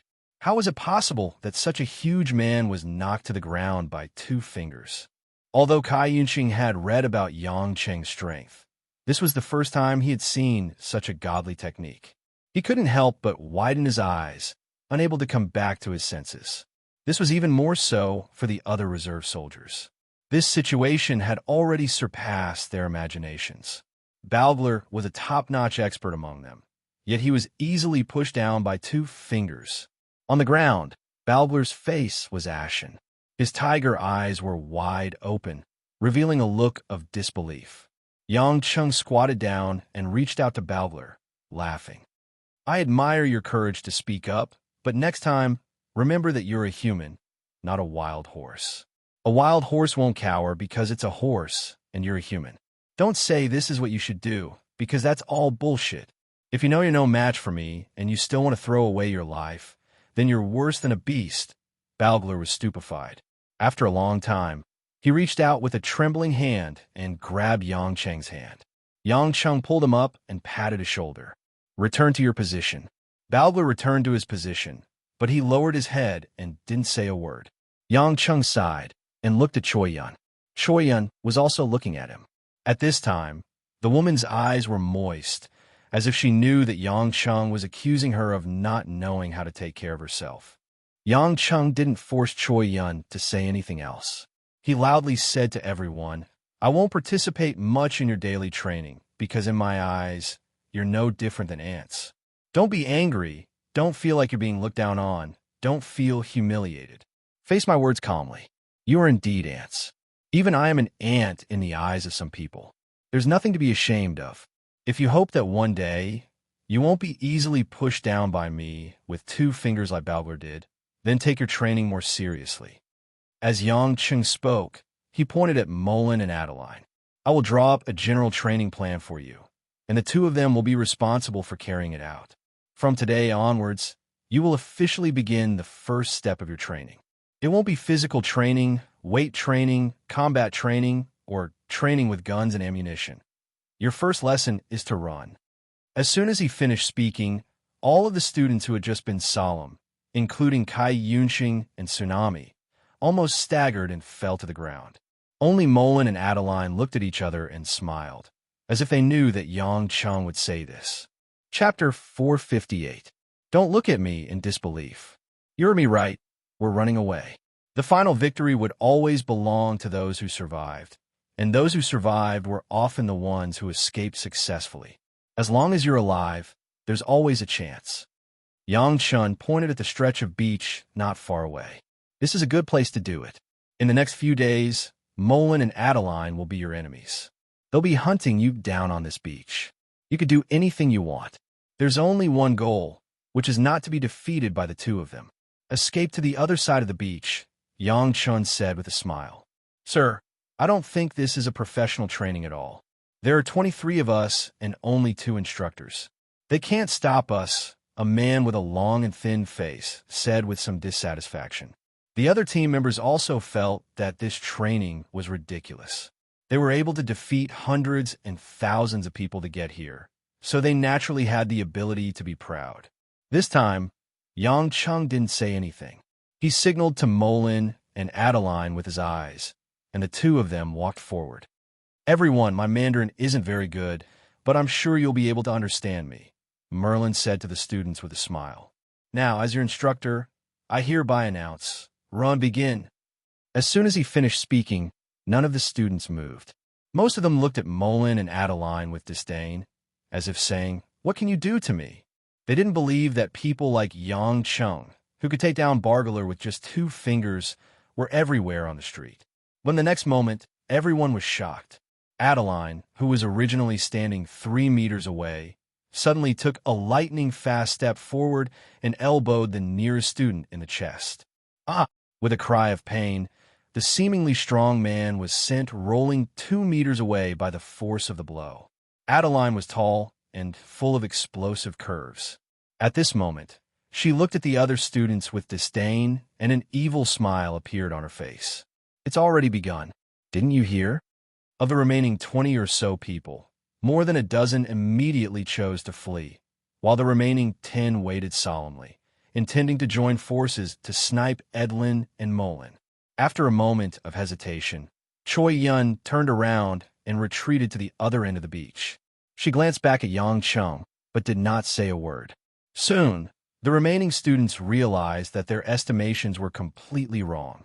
Molin and Adeline charged into the middle of the crowd. Unlike Yang Chun, who didn't try to dodge or evade, they dodged the attacks in the blink of an eye and attacked them head-on. The Sea Eagles were able to fight on par with Ares Bio Warriors, so they naturally had unique combat awareness and methods. Even if their opponents were of similar strength, their experience was still far inferior. Although the two of them did not go all out, their skillful use of force was enough to beat these half-baked students to the ground. In less than half a minute, more than 10 people had been temporarily knocked to the ground. Mo Lin and the other man had already chased after them without hesitation. Their running speed was not just a little bit faster than those students who had run away earlier. Kai Yunqing, who had been watching all the changes, frowned and sighed solemnly. This speed, this combat strength, even the official members of the Dragon Group are far inferior. If the Dragon Group doesn't practice ancient martial arts and internal energy, they can't be considered top-notch agents, Yang Chung said frankly. It seems that even if these students want to escape successfully, it will take at least 10 days to half a month. Tsunami shook his head and smiled. Not necessarily. It depends on how hard they work, Yang Chung said. Kai Yinqing nodded and stepped forward to pat Yang Cheng's shoulder. There's something I want to talk to you about in private. Is that okay? Seeing this powerful middle-aged man's friendly attitude, Yang Cheng, of course, would not say no. He followed Kai Yunqing into the depths of the base. Tsunami and the other guards did not follow them. Yang Cheng had a feeling that what Kai Yunqing wanted to talk about had something to do with Choi Yun. As expected, the moment Kai Yunqing opened his mouth, he sighed. Do you think it's strange that I let Yonyan participate in this selection? Yang Cheng smiled faintly. If you have something to say, then say it. There's no need to ask when you already know the answer. You young man, Kai Yunqing did not feel embarrassed when his old trick was exposed. He laughed. Actually, I know a little about what happened between you and Yonyan. You're a father, so it's not strange that you know. Yang Cheng said. Wrong. Kai Yunqing blushed with shame. I'm ashamed to say that I didn't find out about it myself. It was my eldest daughter, Kai Ning, who talked to me about it. Only then did I understand the whole story.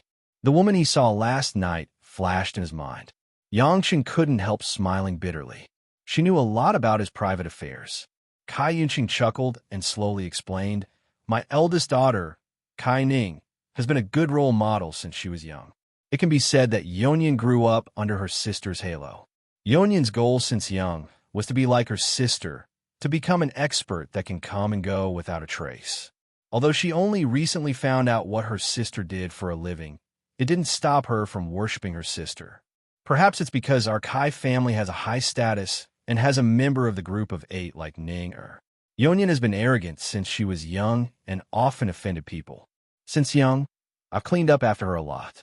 However, Yeonyeon has a kind heart. You can say that she's a gentle child. It's just that she has high expectations for herself and wants to catch up to her sister. That's why her work and life are a little easier. I know that when you first came back to China, Yeonyeon didn't stop arguing with you. I think that's when the two of you started interacting, right? But it's strange that Yeonyeon actually fell in love with you. As her father, it's hard for me to believe it. After listening to Kai Yunqing, Yang Cheng couldn't help rubbing his nose. Not to mention him, even Yang Cheng found it weird. But for some reason, when he recalled Choi Yun's confession, he didn't feel awkward anymore. Yang Cheng, when Yeonyeon mentioned that she wanted to participate in the Dragon Group selection, her mother and I strongly opposed it. Her sister, Kai Ning, also wanted to stop her. But with that girl's stubbornness, even 100 bulls couldn't change her mind. Yeonyeon didn't even acknowledge her own family and wanted to participate in the selection. Her mother and I couldn't understand it. Kai Yunqing sighed and shook his head. Later, Ninger told us about her and you. Then, we realized that girl, because of her hurt, she chose to escape into a difficult environment. Yang Cheng was slightly stunned. The cause of this matter was because of him? You also feel surprised, right? Kai Yunqing smiled. Actually, it's not just escaping. Maybe in Yeonyeon's heart, she doesn't deserve you. Indeed, the difference in strength between you and her is too big. In her eyes, strength is far more persuasive than money, status, and power. Therefore, in her subconscious mind, she must be hoping to be closer to you. Do you know, from a moment she participated in the selection until now, when she became the only female member among the 23 people, our Kai family didn't take care of her at all. Yeonyeon's foundation isn't the best, but her hard work and training without caring about life and death allowed her to reach where she is today and stand in front of you. Listening to Kai Yunqing's sincere narration, Yang Cheng couldn't help but feel regret. Now that he thought about it, he was indeed cruel. Even if he couldn't accept Choi Yun back then, he shouldn't have ignored her. He was an expert in special training, so he naturally knew how difficult it was for Choi Yun to reach where she was today with her foundation. This woman suffered so much just to be a little closer to him. Kai Yunqing saw that Yang Cheng was silent, and there was a bit of satisfaction and helplessness in his eyes. He said slowly, I am Yeonyeon's father. Since I can't stop my daughter from making a difficult and thorny choice, then I can only support her and help her as much as I can. Yang Cheng, can I ask you for a favor? Yang Cheng raised his head and nodded. Speak. No matter what, let Yeonyeon live. I don't want our Kai family to lose one of our only 2 daughters for this selection, for the final battle test.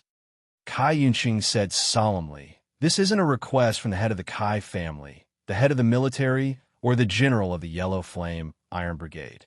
This is just a request from a normal father. No matter what your final decision is, don't let her mother and I lose this daughter. Yang Cheng quietly looked at Kai Yunqing for a while, then asked, you trust me so much? You should know that I have many women. But you never let your women down, don't you?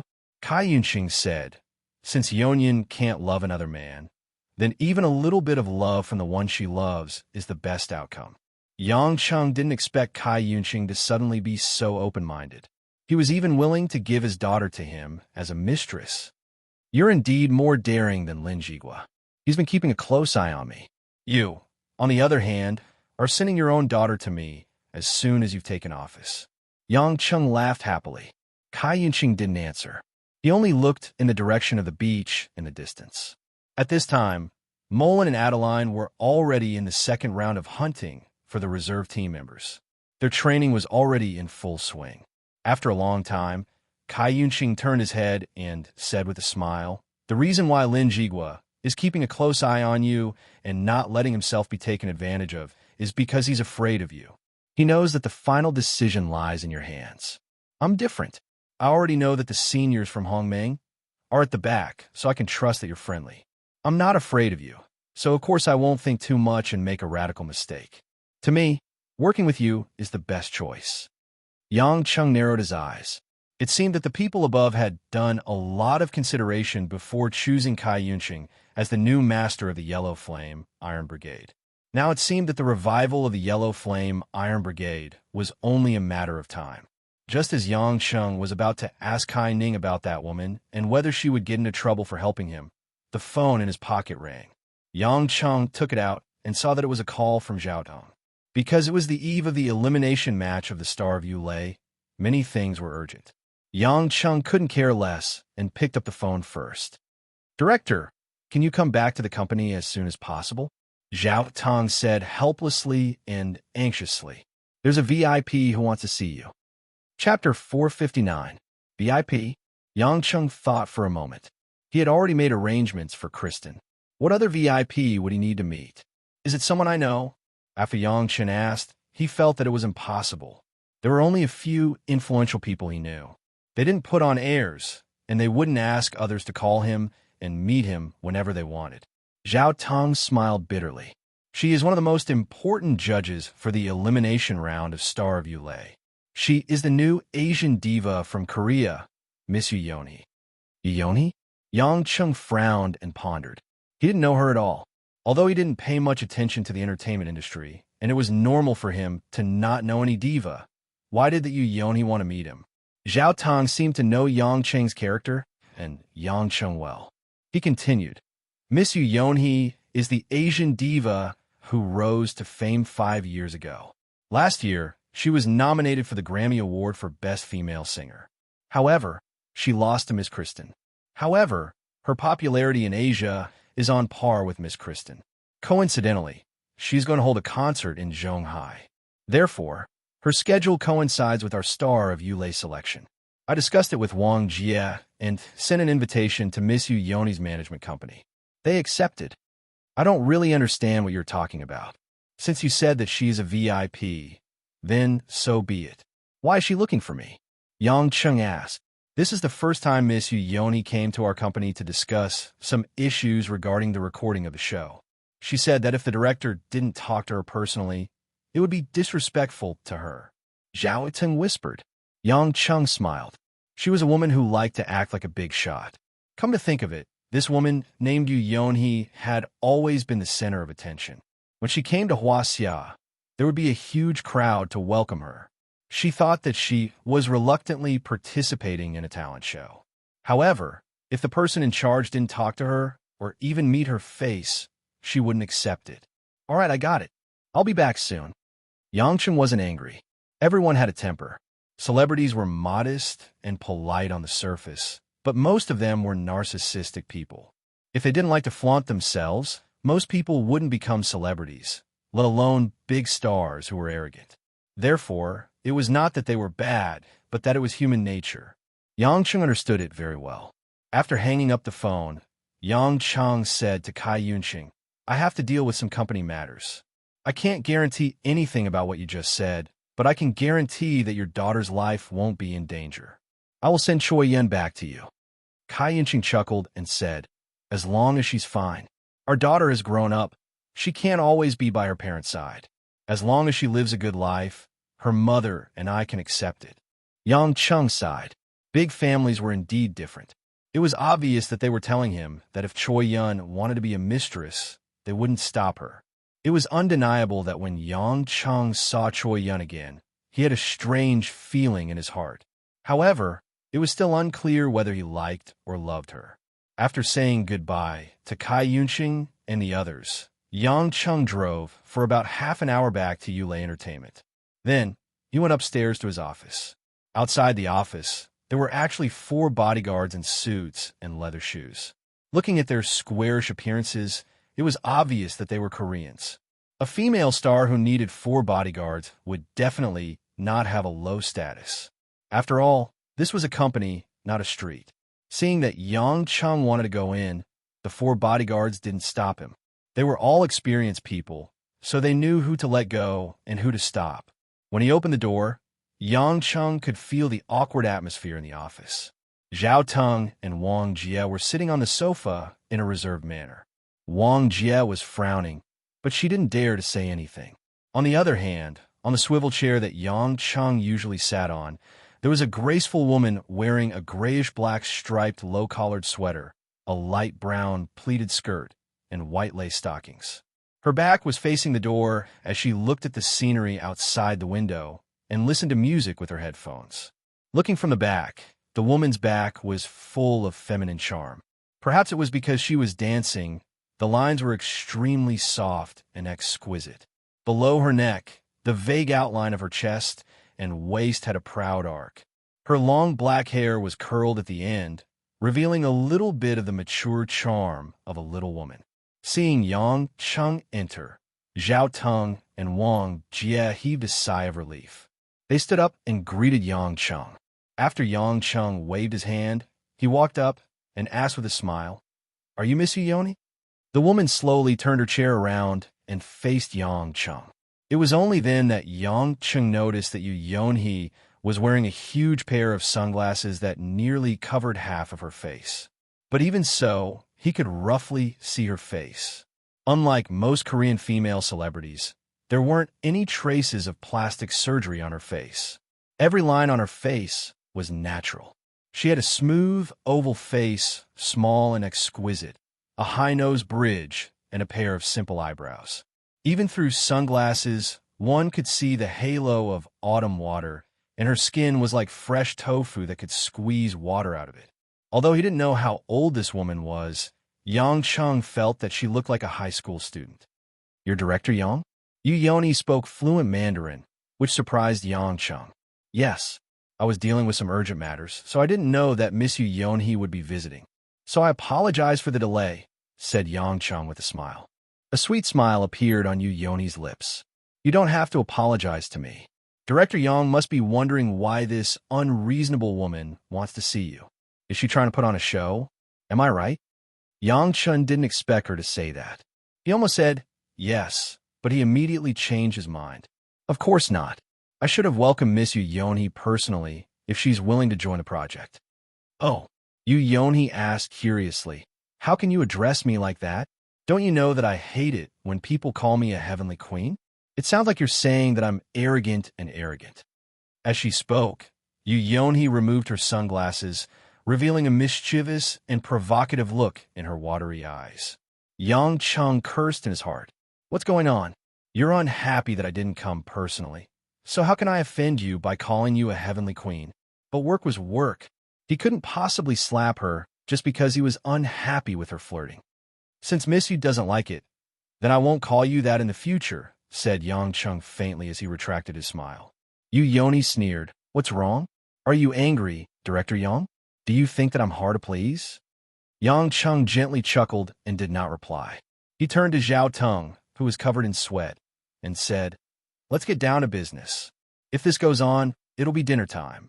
Seeing the situation, Zhao Teng wanted to end this conversation as soon as possible.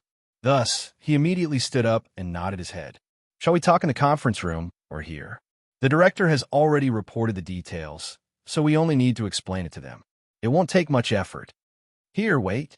Yu Yonhee interrupted Yang Cheng's words with a cold glint in her almond-shaped eyes. "I haven't decided to talk about work yet. I'm deeply suspicious of your company's attitude. I don't feel any respect for a partner. Even a clay bodhisattva would have a temper, not to mention that Yang Cheng had never felt that he was a clay bodhisattva." Pursing his lips, he asked, "Then what does Miss Yu want?" "I want to meet the CEO of your headquarters." Yu Yoni stood up and walked to Yang Cheng. She stared at Yang Cheng without showing any weakness. Although she was emitting a faint wisteria fragrance, she emitted a dark aura. "I don't think a mere director of a branch company is qualified to talk to me about work." Yu Yoni naturally wanted to meet Lin Ruashi. Then again, it didn't matter to her who the CEO of the headquarters was. What was important was that she didn't give any face to Yang Cheng. Yang Cheng took a deep breath and said, "Miss Yu, don't you know that our work will be delayed if this goes on? Or have you always been so capricious? I'm happy to do this. I don't care if I don't want you to work." I'm only here in Zhonghai to prepare for my concert. What can you do about it if I'm not satisfied? Yu Yonhi sneered. Yang Chung took a deep breath, but he didn't lose his temper. Instead, he squinted his eyes and looked at Yu Yonhi's flawless face. Yu Yonhi finally couldn't take it anymore after being stared at by Yang Cheng's undisguised greedy gaze. Her cheeks turned red. Do you think that I'll feel afraid and embarrassed just because of this? I won't do it unless I meet your CEO. TSK. Yang Chung was amused. Where did you get your face done? You must have spent a lot of money on it, right? Yu Yoni's eyes were instantly filled with rage. She took 2 steps back and said sternly, "Keep your eyes to yourself. I've never had any plastic surgery since I was young. How can someone like you judge if someone has undergone plastic surgery? You don't have any professional standards and know nothing about fashion and makeup. How can you be the director of an entertainment company? It seems like not only are you blind, but your superior is also blind. I don't care if you've had plastic surgery or not. What can you do to me if I say that you have plastic surgery? You don't want to do it? I can't wait for it. Do you think I'm willing to talk to an ugly freak like you?" After Yang Chung spoke to Yu Yonhi, he waved his hand at the dumbfounded Zhao Tong and Wang Jie. "Let's go. Don't bother about her. I'll treat you guys to a meal." After he finished speaking, he ignored Yu Yonhi, who was dumbfounded, and walked out. Wang Jie was the first to react. She inwardly praised the director's might and pulled Zhao Tong, who was still in a daze. The two of them followed suit. They weren't blockheads. They had long been dissatisfied with this unreasonable and demanding big shot. Now that Yang Chung had taken the responsibility, they left. Yu Yonhi was left alone in the office. She stared blankly at the few of them walking out of the office, completely ignoring her. He actually called me an ugly freak? Yu Yonhi murmured to herself. Then, as if she couldn't take it anymore, she burst into tears with a wah sound. Not far from the office, Yang Chung and the other two vaguely heard her cries. Their expressions changed. Zhao Tong was, after all, a composed person. He asked uneasily, "Director, is she really fine? She's the queen of Asia with tens of millions of fans. Her influence isn't something to be trifled with. Furthermore, I heard that her background isn't ordinary either. If she really offends some big shots, it won't just be a simple matter." Yang Chung knitted his brows. This was the reason why he didn't like being an official. The higher the position, the more complicated it would be. After letting out a sigh, he smiled. "Just do what you have to do. If she continues to be like this, then don't bother about her. I'll take responsibility if anything happens. Let's go. You guys have been working hard for the past few days. I'll treat you guys to a good meal. Wonton noodles and soup dumplings." Zhao Tong and Wang Jie, who were following behind, felt their legs go limp and their faces turn bitter. Their superior was getting more and more thrifty. Chapter 460. Yang Chung led his 2 subordinates to finish a reward dinner that cost less than 50 renminbi. He felt that he had the demeanor of a leader and was in a good mood. When he drove home, he was humming a tune. When he entered home, the women in the house had already finished their dinner. Guo Shuahua and Mother Wang were watching a TV series at 8 p.m. Hui Lin was sitting on the sofa, holding a booklet in her hand and mumbling something. She seemed absent-minded and was probably reciting the lyrics of song. "Where's Jinxiu?" Yang Chung couldn't see the youngest one in the house and asked. Guo Shuahua was really fascinated by the TV series. She said casually, "She's doing her homework and revising. The college entrance examination is in 3 months." Yang Chung nodded and walked to the 2nd floor. He came to Jinxiu's room and knocked on the door. After a while, Jinxiu opened the door and was slightly surprised to see Yang Chung. She then smiled sweetly and asked, "Brother Yang, why are you home so early?" Ever since she moved into this house, Jinxiu's face looked much rosier and fairer. Compared to the first time he saw her, she looked more like a pretty girl from a humble family. With balanced nutrition, her body had also grown. At home, she casually used a pink hair clip to tie up her hair. She was wearing loose white cotton pajamas with floral patterns, but the curve in front of her chest was much more obvious. "I'm having dinner with my colleagues today. I'll be back after dinner." Yang Chung smiled and asked, "How's your revision? Are you confident in the college entrance examination? Jinxiu pouted and said, I think the liberal arts are okay, but I'm not very good at listening in English. I have a headache with the science subjects. I have to do a lot of questions to make up for it. You can improve the science subjects in the short term. As for the liberal arts, it's not a problem. Yang Cheng said, if you think English is difficult, you can ask your sister Roashi to explain it to you, or I can help you. However, I haven't studied much, so I can only talk nonsense. So it's better to ask your sister Roashi to guide you. Is that okay? Jinxiu said hesitantly. I feel that Sister Roashi is very busy. She leaves early and returns late every day. She's just looking for trouble. Just hold her back and let her stay at home more. Yang Chung looked as if nothing had happened. Jinxiu blinked her big eyes a few times before she suddenly giggled and said, Big brother Yang, you're really bad. It was obviously you who couldn't persuade big sister Roashi, so you made me do it.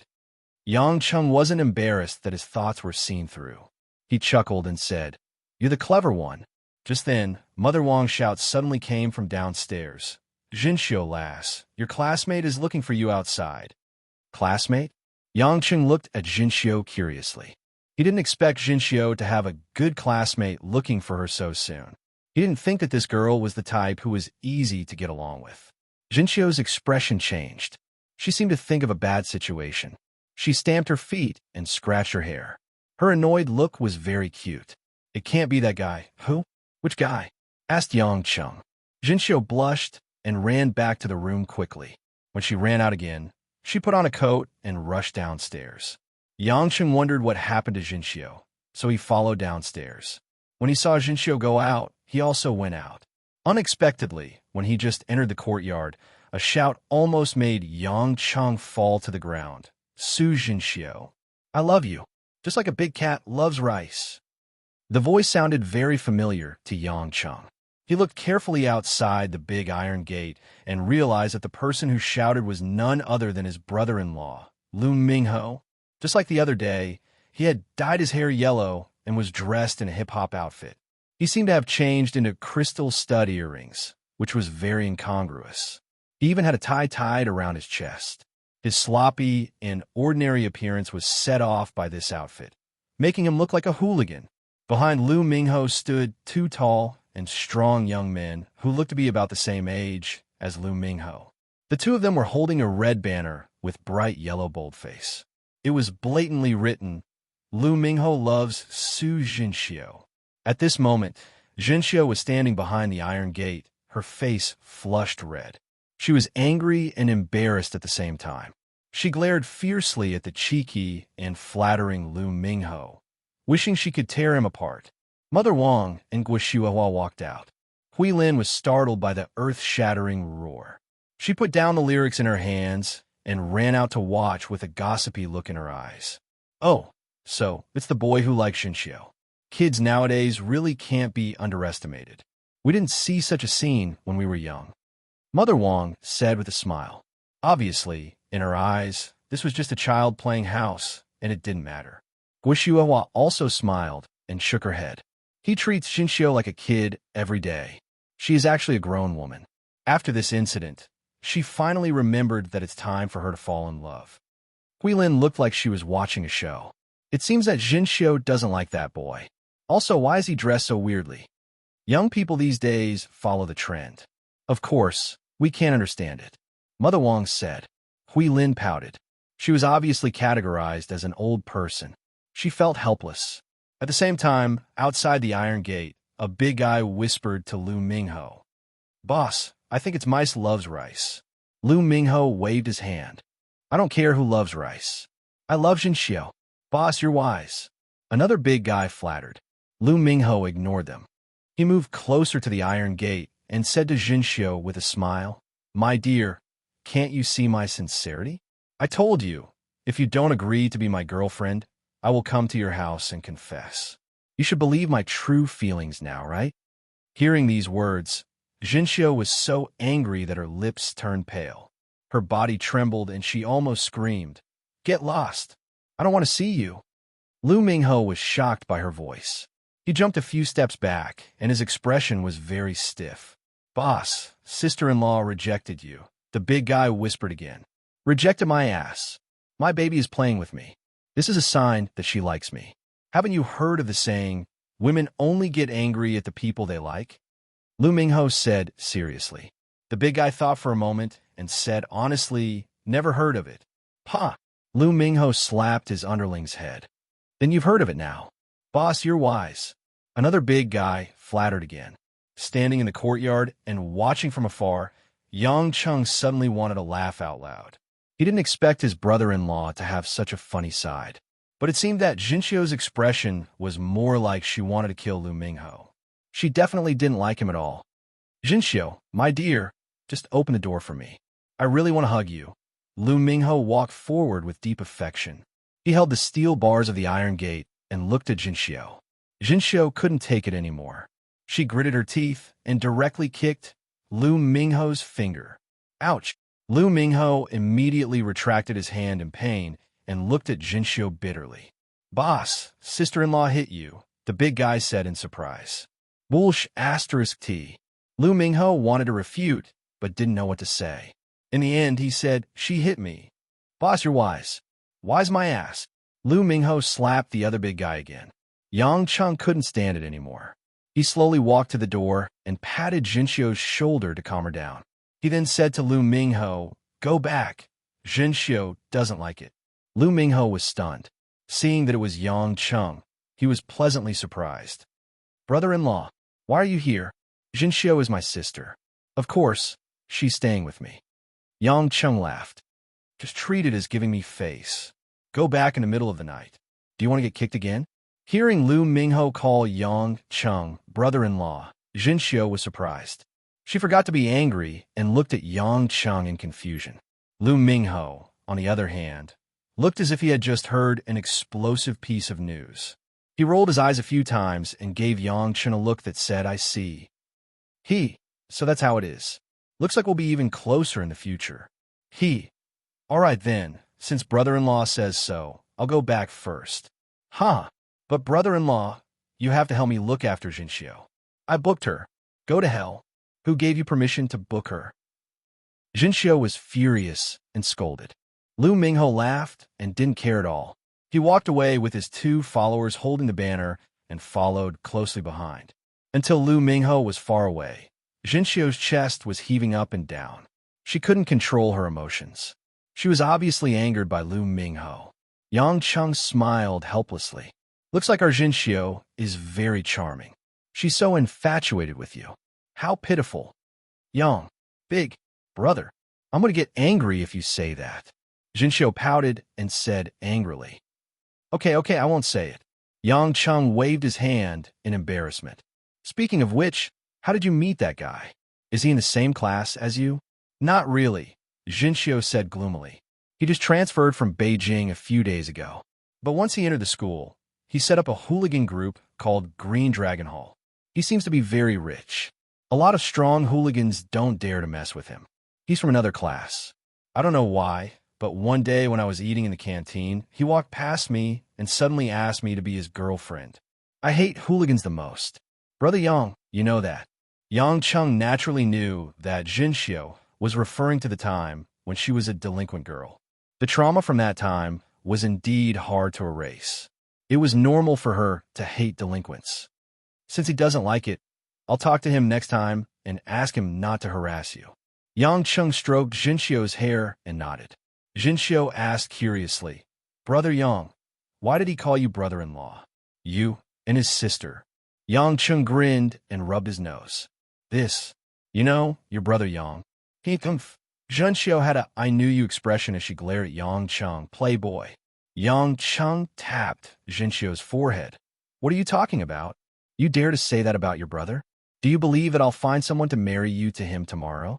I don't want to get married. Brother Yang definitely won't bear to. Jinxiu relaxed and said with a smile. Yang Chung curled his lips. A man should get married when he's grown up. A woman should get married when she's grown up. What's there to be unwilling about? Jinxiu's expression suddenly changed. She asked faintly, Brother Yang wants me to get married that much? Yang Chung was stunned. He didn't know why Jinxiu would ask such a question. Jinxiu seemed to have heard a confirmation. Her face was a little aggrieved as she stomped her feet. Brother Yang, you're the worst.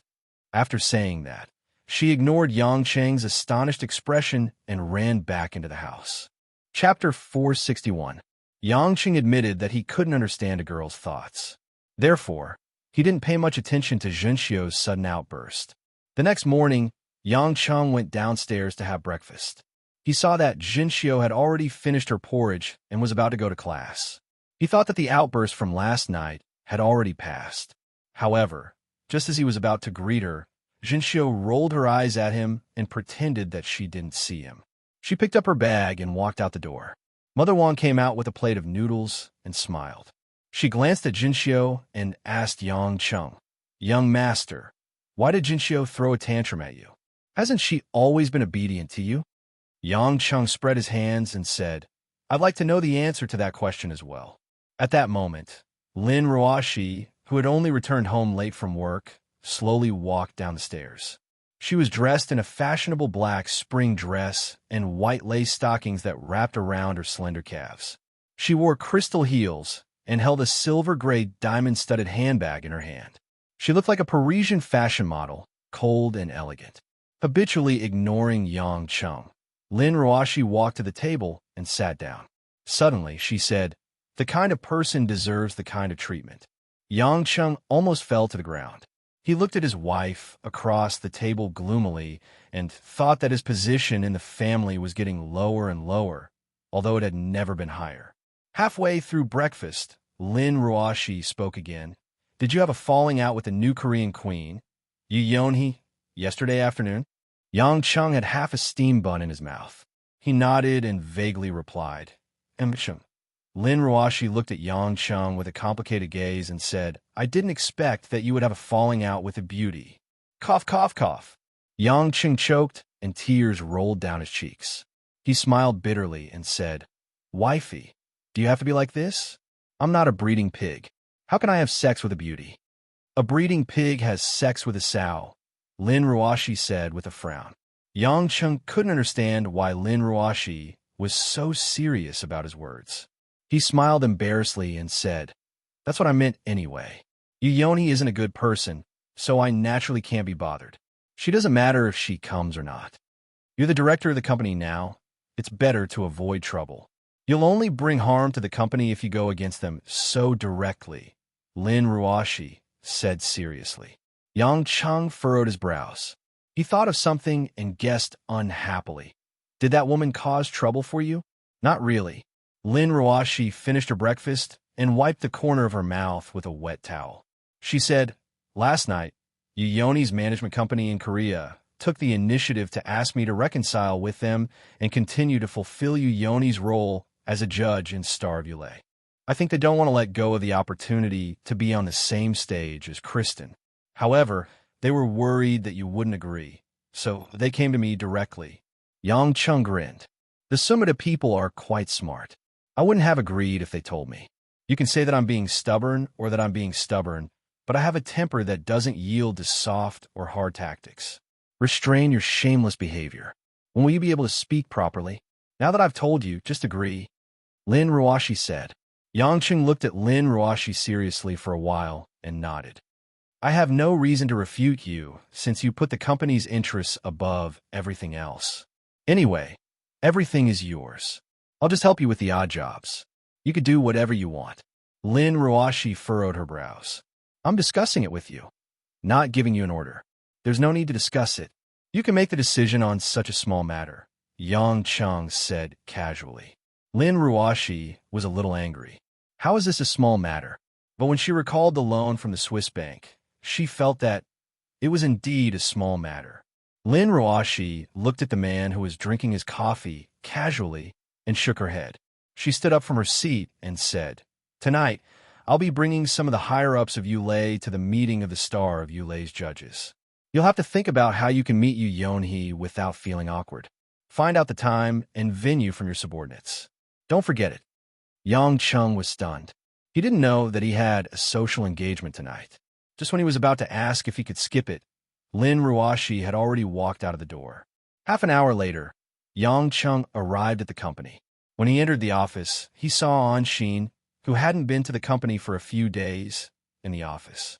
She was wearing headphones and staring at the computer screen. Yang Chung walked up to her. Anshin didn't move her gaze away, as though she was fixated on the computer screen. What the hell? You're not even going to stand up to welcome your man come boss? Why are you staring so hard?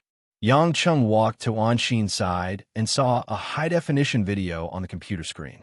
It was the recording of Star of Yulei's audition. What made Yang Cheng's eyes light up was that the person singing on the stage was none other than his own Hui Lin. Initially, he thought that with Hui Lin's personality, she would be a little timid and reserved on stage, especially when it was a live broadcast. However, he didn't expect that Hui Lin's performance on stage was full of confidence. Wearing a simple white pleated dress, Hui Lin looked like a blooming gardenia. Her elegant and simple face bloomed with an amiable and charming smile. Although Yang Chung couldn't hear her singing, he could tell that she was singing well just by looking at the mesmerized audience below the stage. Those audience members were basically professional audience members. They were used to showing intoxicated and excited expressions. However, at this moment, all of them were in a daze, as though they had forgotten about the performance and were really listening to the clear singing on stage. When Hui Lin's performance ended, there was a moment of silence below the stage. Then, there was a burst of warm applause. Following that, the three famous musicians stood up at the same time. As they applauded, they all gave the audience a pass to enter the elimination round. Although Yang Cheng knew that Hui Lin had passed the audition, he didn't know that the scene was so special. Obviously, Hui Lin had become famous. After all, Star of Yulei's audition had been advertised with Kristen's name, and the ratings were all over the place. There were definitely a lot of people watching this scene. After watching the video, Anshin took off her earphones. She had long noticed that Yang Chung was beside her, but she couldn't bear to take off her earphones. Sticking out her pink tongue, Anshin smiled and said, "Dear, do you want to come and listen too? Hui Lin's singing is really amazing. I was worried that she would be too nervous that day. I didn't expect that she wouldn't be nervous even when I was nervous." Anshin was the host of several auditions. Although the auditions weren't all broadcasted live, there were quite a few of them. Since Anshin liked to participate in the recording, she couldn't help but feel a little nervous. Shaking his head, Yang Chung said, "There's no need to listen. Even if you don't listen, you will know that it's good. You already have a picky taste. If you can listen to the recording after listening to the live show, it must be good. I'll go to the elimination round to cheer for our Hui Lin." That's true. Even the actors in America's Broadway, although their singing skills are better than Hui Lin's, they can't compare to Hui Lin's soothing voice. Anshin nodded in agreement. Suddenly, Yang Chung recalled that he hadn't seen Hui Lin since morning. He asked, "Where's Hui Lin now?" Anshin was stunned. "Hubby, don't you know? Hui Lin has been rehearsing with the other contestants for the elimination round these few days. She was supposed to stay in the dormitory, but Hui Lin isn't used to it. So, I went to talk to the TV station about it. Hui Lin leaves early and returns late now, so it's normal that you don't see her." Yang Chung came to a realization. Hui Lin had been living in seclusion with Abbess Yun Miao since young. The reason why she wasn't nervous when she sang on stage was probably because she was infatuated with music and had confidence in it. However, she might not be able to accept living with so many contestants. Anshin said excitedly, "Many people on the internet have become Hui Lin's fans. On Chengdu's Tieba, Hui Lin's fans have already surpassed some of the second-tier celebrities. It's amazing to suddenly find out that there's a future star or even a future superstar by my side." Yang Chen couldn't help but laugh as well. When he thought of Hui Lin, that silly girl, becoming a superstar surrounded by fans one day, he too was looking forward to what it would be like. Although most of the people in the company were busy, Yang Chung didn't have much to do. He only spent the entire morning helping Wang Jia and Zhao Tong to check 2 documents. In the afternoon, he brought Anshin out for a barbecue. Then, they hugged each other and took an afternoon nap in the break room of the office. These days, there were many miscellaneous things to do. Now that he was back in a relaxed state, Yang Cheng naturally wouldn't let go of the chance to enjoy himself. After going through many trials and tribulations, Anshin's figure had become more well-developed. When he hugged her in his arms, it felt like a ball of soft and bouncy cotton. It was so soft that it seemed boneless. It made Yang Chung want to press it into his body. Having just woken up from his afternoon nap, Yang Chung was full of energy. After kissing Anshin to wake up, he pounced on her for real. In a relatively small break room, Anshin's soft moans could be heard. With her sleepy eyes open, Anshin allowed Yang Chung to move her into various positions. If it was an ordinary woman, he might have rejected the shameful positions. However, Anshin had no inhibitions. This made Yang Chung extremely satisfied every time he rode on this beauty. Of course, he didn't think that Anshin would let go of everything for any man. Otherwise, there wouldn't be a joke about him stealing the bride. It wasn't until Anshin's entire body turned into a pool of spring water that Yang Chung couldn't bear anymore did he walk out of the break room. He found Yuan Yi, who also didn't do any proper work, and played games in the office until evening. Yang Chung didn't forget that he had a social engagement at night. From Wang Jie, he found out that the specific location was Jade Cloud's building, which was the building owned by Anshin's father and Zaihuan. Yang Chung asked Anshin if she wanted to go with him. When Anshin heard that Lin Ruoshi would also be attending, her pretty face immediately turned pale. She quickly shook her head, determined not to go. Yang Chung smiled bitterly. Although Lin Ruoshi didn't refuse to interact with Anshin according to their agreement, it seemed that Anshin refused to interact with Lin Ruoshi. Could it be that Lin Ruoshi did this on purpose? He went to J. Cloud's building with his two subordinates. In order to highlight the importance of the banquet, he even specially used the company's Lincoln limousine to receive VIPs. When they arrived at J. Cloud's building, it was already nighttime. This was undoubtedly a night worthy of the attention of the national and even the world's media. That was because many famous artists and musicians, including the world-class diva Kristen, would be attending the banquet tonight. Not to mention that Yoo Yeon-hee, the Korean diva who lost to Kristen at the Grammy Awards, would be making a name for herself. The brightly lit building was surrounded by all kinds of security personnel. There were also many reporters and paparazzi who were frantically pressing their camera flashes. Of course, the fans of various celebrities couldn't be neglected. Among them, the two diva Kristen and Yoo Yeon-hee had the most banners. Many eye-catching LED slogans were raised high. The fanatical fans brought Zhonghai's spring into midsummer. Yang Chung was a little helpless against the blinding camera flashes. After getting off the Lincoln limousine, he immediately brought Zhao Teng and Wang Jie to the lobby of the building. Under the guidance of the staff, they entered the banquet hall. "Why do I feel like I've become a celebrity?" Zhao Teng lamented from behind. "How do you feel?" Yang Chung turned around and asked with a smile. Zhao Teng shook his head. "Not good. I don't understand why so many people want to be famous." Wang Jie nodded in agreement. While the three of them were talking, many people in the banquet hall came up to them. These people were dressed differently, but all of them looked a little arrogant. They were the guest judges invited by Star of Yulei. Yang Chung didn't really know these people. However, Zhao Teng and Wang Jie, as the inviters and the people in charge, were rather familiar with these people. As soon as they came up, they started chatting with them. When asked who Yang Chung was, Zhao Teng introduced him solemnly. He was the director of Yulei Entertainment, their superior. At this moment, almost all the celebrities and singers in the music industry were more or less surprised by Yang Chung. One must know that Yang Chung was dressed like a passerby. Moreover, he didn't look like someone from the fashion industry at all. His temperament was a little far-fetched, even for a white-collar worker. However, these people were all shrewd people. They immediately came up to Yang Chung and said some polite words. After all, in ancient times, Yang Chung was a sugar daddy. No matter how famous they were just folk artists. Yang Chung was tired of it. However, he could only helplessly chat with these people that he didn't know like old friends. Finally, 10 minutes later, countless screams came from outside the balcony of the banquet hall. The most ear-piercing scream was the same name. Yoo Yeon-hee, we love you. Chapter 462. Yoo Yeon-hee's arrival seemed to have brought the banquet to a climax.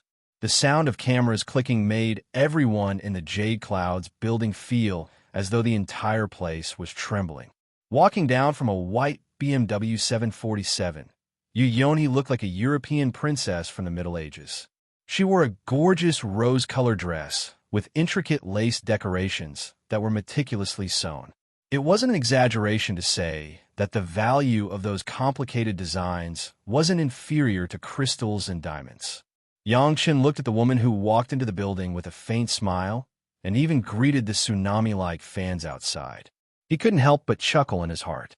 It's not easy being a celebrity, and it's even more difficult for her to be born with acting skills. Anyone who saw her would think that she was a polite and courteous lady. She didn't look like the woman who threw a tantrum in his office yesterday. When Yonhee walked into the hall, there was a faint smile on her face. There was a tinge of nobility in her reserved manner. Many musicians and artists who had worked with her in the past went up to greet her. When it was Yang Cheng's turn, apart from a slightly unnatural gaze, Yonhee didn't show anything strange on her face. She even extended her fair hand towards Yang Cheng in a friendly manner and smiled. "Director Yang, we meet again. I wasn't in a good mood yesterday, so please forgive me." This time, Yonhee spoke in Korean. Yang Cheng was briefly stunned, but he soon sneered in his heart. This woman was clearly trying to embarrass him because there was no interpreter around him. The few guests beside Yang Cheng and Yonhee also smelled something strange. They looked curiously at how Yang Cheng would respond. "Miss Yu's Mandarin is very good. I admire Koreans who can speak Mandarin the most. However, your Korean doesn't seem to be very good. It seems like you weren't serious when you were studying." Yang Cheng casually replied in standard Korean. The moment Yang Cheng finished his words, Yonhee's eyes were filled with astonishment. That was because Yang Cheng's standard in Korean was indeed much higher than hers. It was as if he had grown up in Korea. Before Yonhee could reply, Yang Cheng switched to another foreign language and mumbled a bunch of things to her. In the end, he smiled at Yonhee. Yonhee was stunned. She had no idea what Yang Cheng was talking about. It seemed to be French, German, Italian, Hungarian. However, she was certain that Yonhee, who had been a celebrity since she was a teenager, knew nothing other than Korean, Chinese, and English. Therefore, while Yonhee was furious, she could only tell from Yang Cheng's expression that he was just being polite. Hence, she casually thanked him in Chinese. This time, a Taiwanese musician at the side laughed out loud. Yonhee was stunned. She realized that she had misunderstood. She then looked at Yang Cheng, who was shaking his head at her mockingly before he swaggered away. "What did Director Yang say?" Another musician who heard the conversation asked the Taiwanese musician. The Taiwanese musician looked at Yonhee with a playful gaze and said in a voice that was neither too loud nor too soft, "I studied in a university in Sweden. Director Yang must have used Norwegian just now.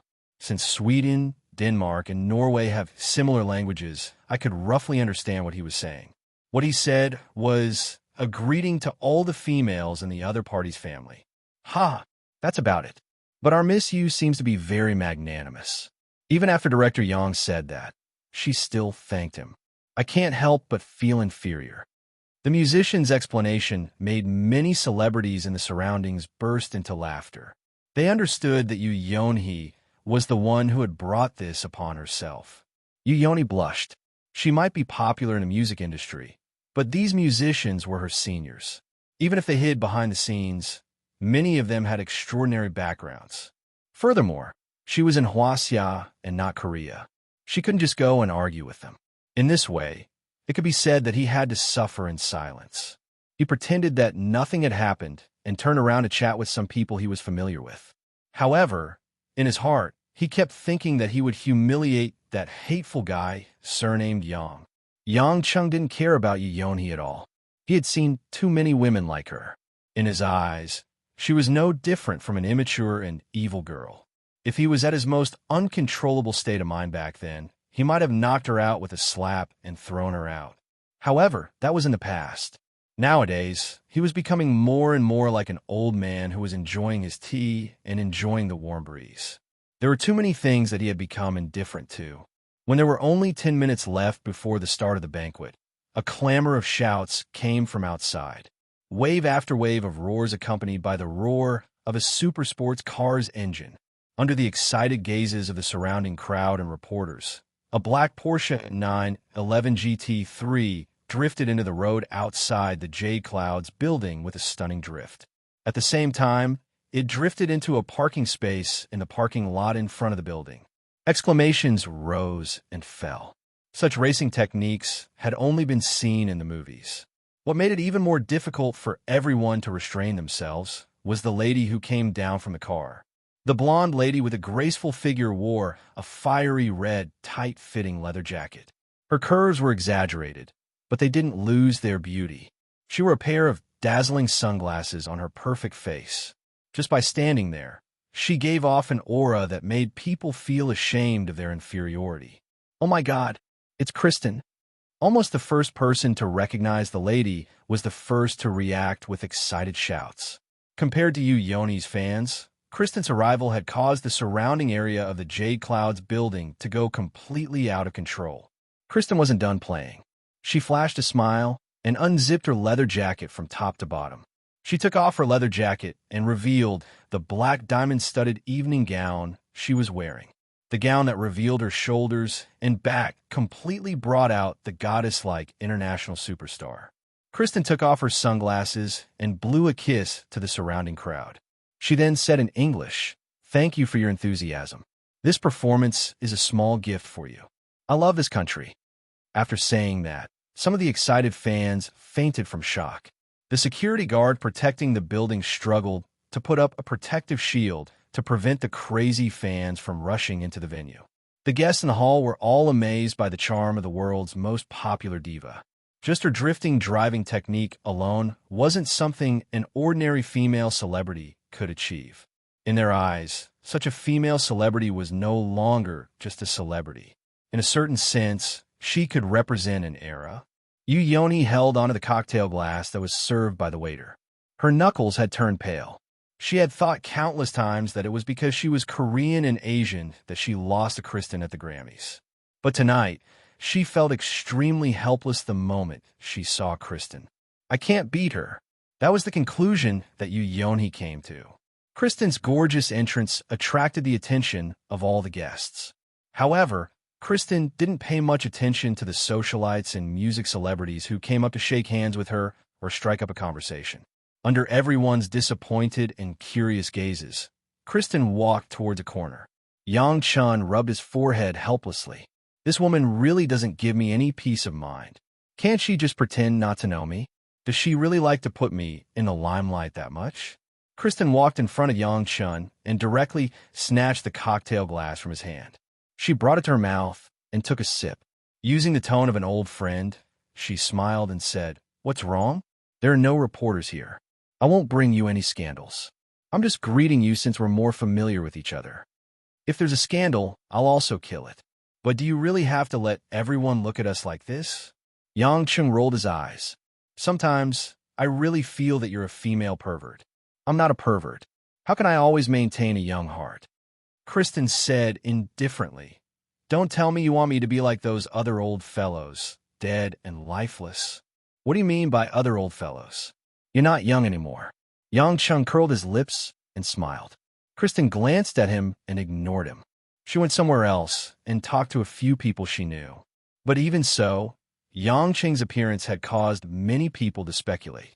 They didn't think that the man that Kristen valued the most was just the director of an entertainment company. Furthermore, Yang Chung's expression was too calm, as if he had known Kristen for more than a decade. One must know that any man would feel nervous and pressured in front of such a goddess. They were afraid that they would be traumatized if they didn't perform well. Just when the banquet was about to begin, a graceful and quiet figure walked in from a passageway. Wherever she passed by, the guests would be slightly dazed. It was a woman dressed in simple office attire without any makeup or jewelry. Her face even looked a little haggard, as if she had just gotten off work. She was a little tired and rushed here to attend the celebrity party. However, it was precisely this kind of woman that attracted the gazes of all the male and female guests. She was like a white plum blossom quietly blooming in the winter night. Even if she stood silently in the corner, the refreshing fragrance she emitted made people feel relaxed and happy. The woman didn't care about everyone's curious and amazed gazes. She looked around for a while, as if she was looking for something. Finally, she walked toward the corner. This woman was naturally Lin Ruoshi, who had finished a lot of work and rushed here. In the direction that Lin Ruoshi was walking in was naturally where Yang Cheng was standing. Yang Cheng didn't know what his wife wanted to talk to him about, but he knew that after tonight, he would definitely become famous. Because Kristen had just looked for him, and now Lin Ruoshi was the first to look for him. One must know that everyone in the venue was staring at him, as if they were looking at a panda